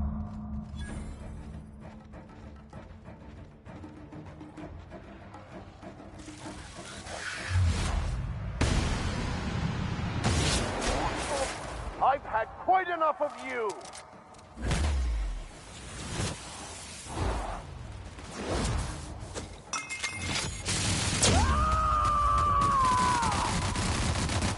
I am a...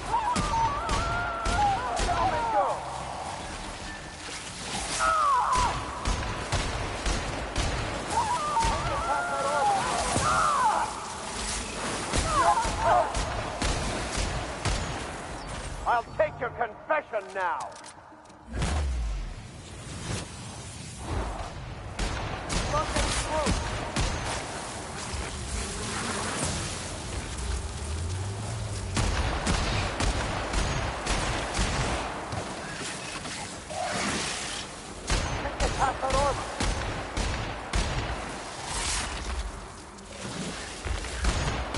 Nice hit!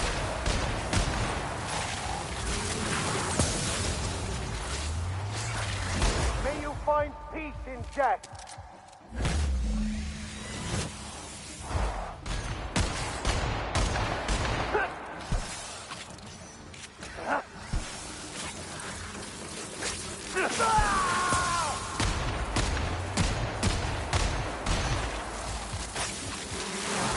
Here's a trick I learned in prison.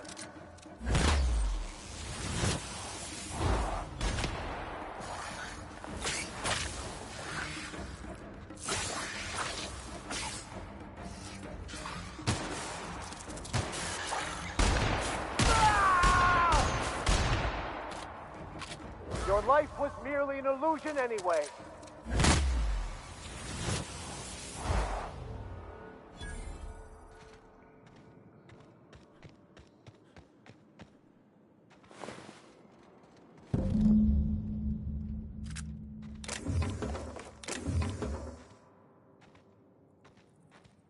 I wish these were more auspicious circumstances, but at least we're all here.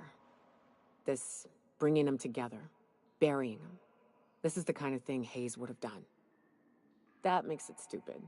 By all accounts, we should have left well enough alone, but that also makes it right. Captain, thank you.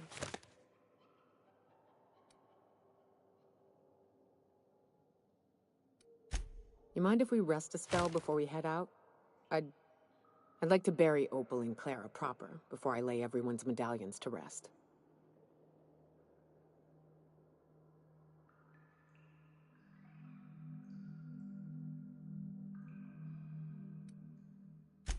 What? Why? Them's painful memories, Captain.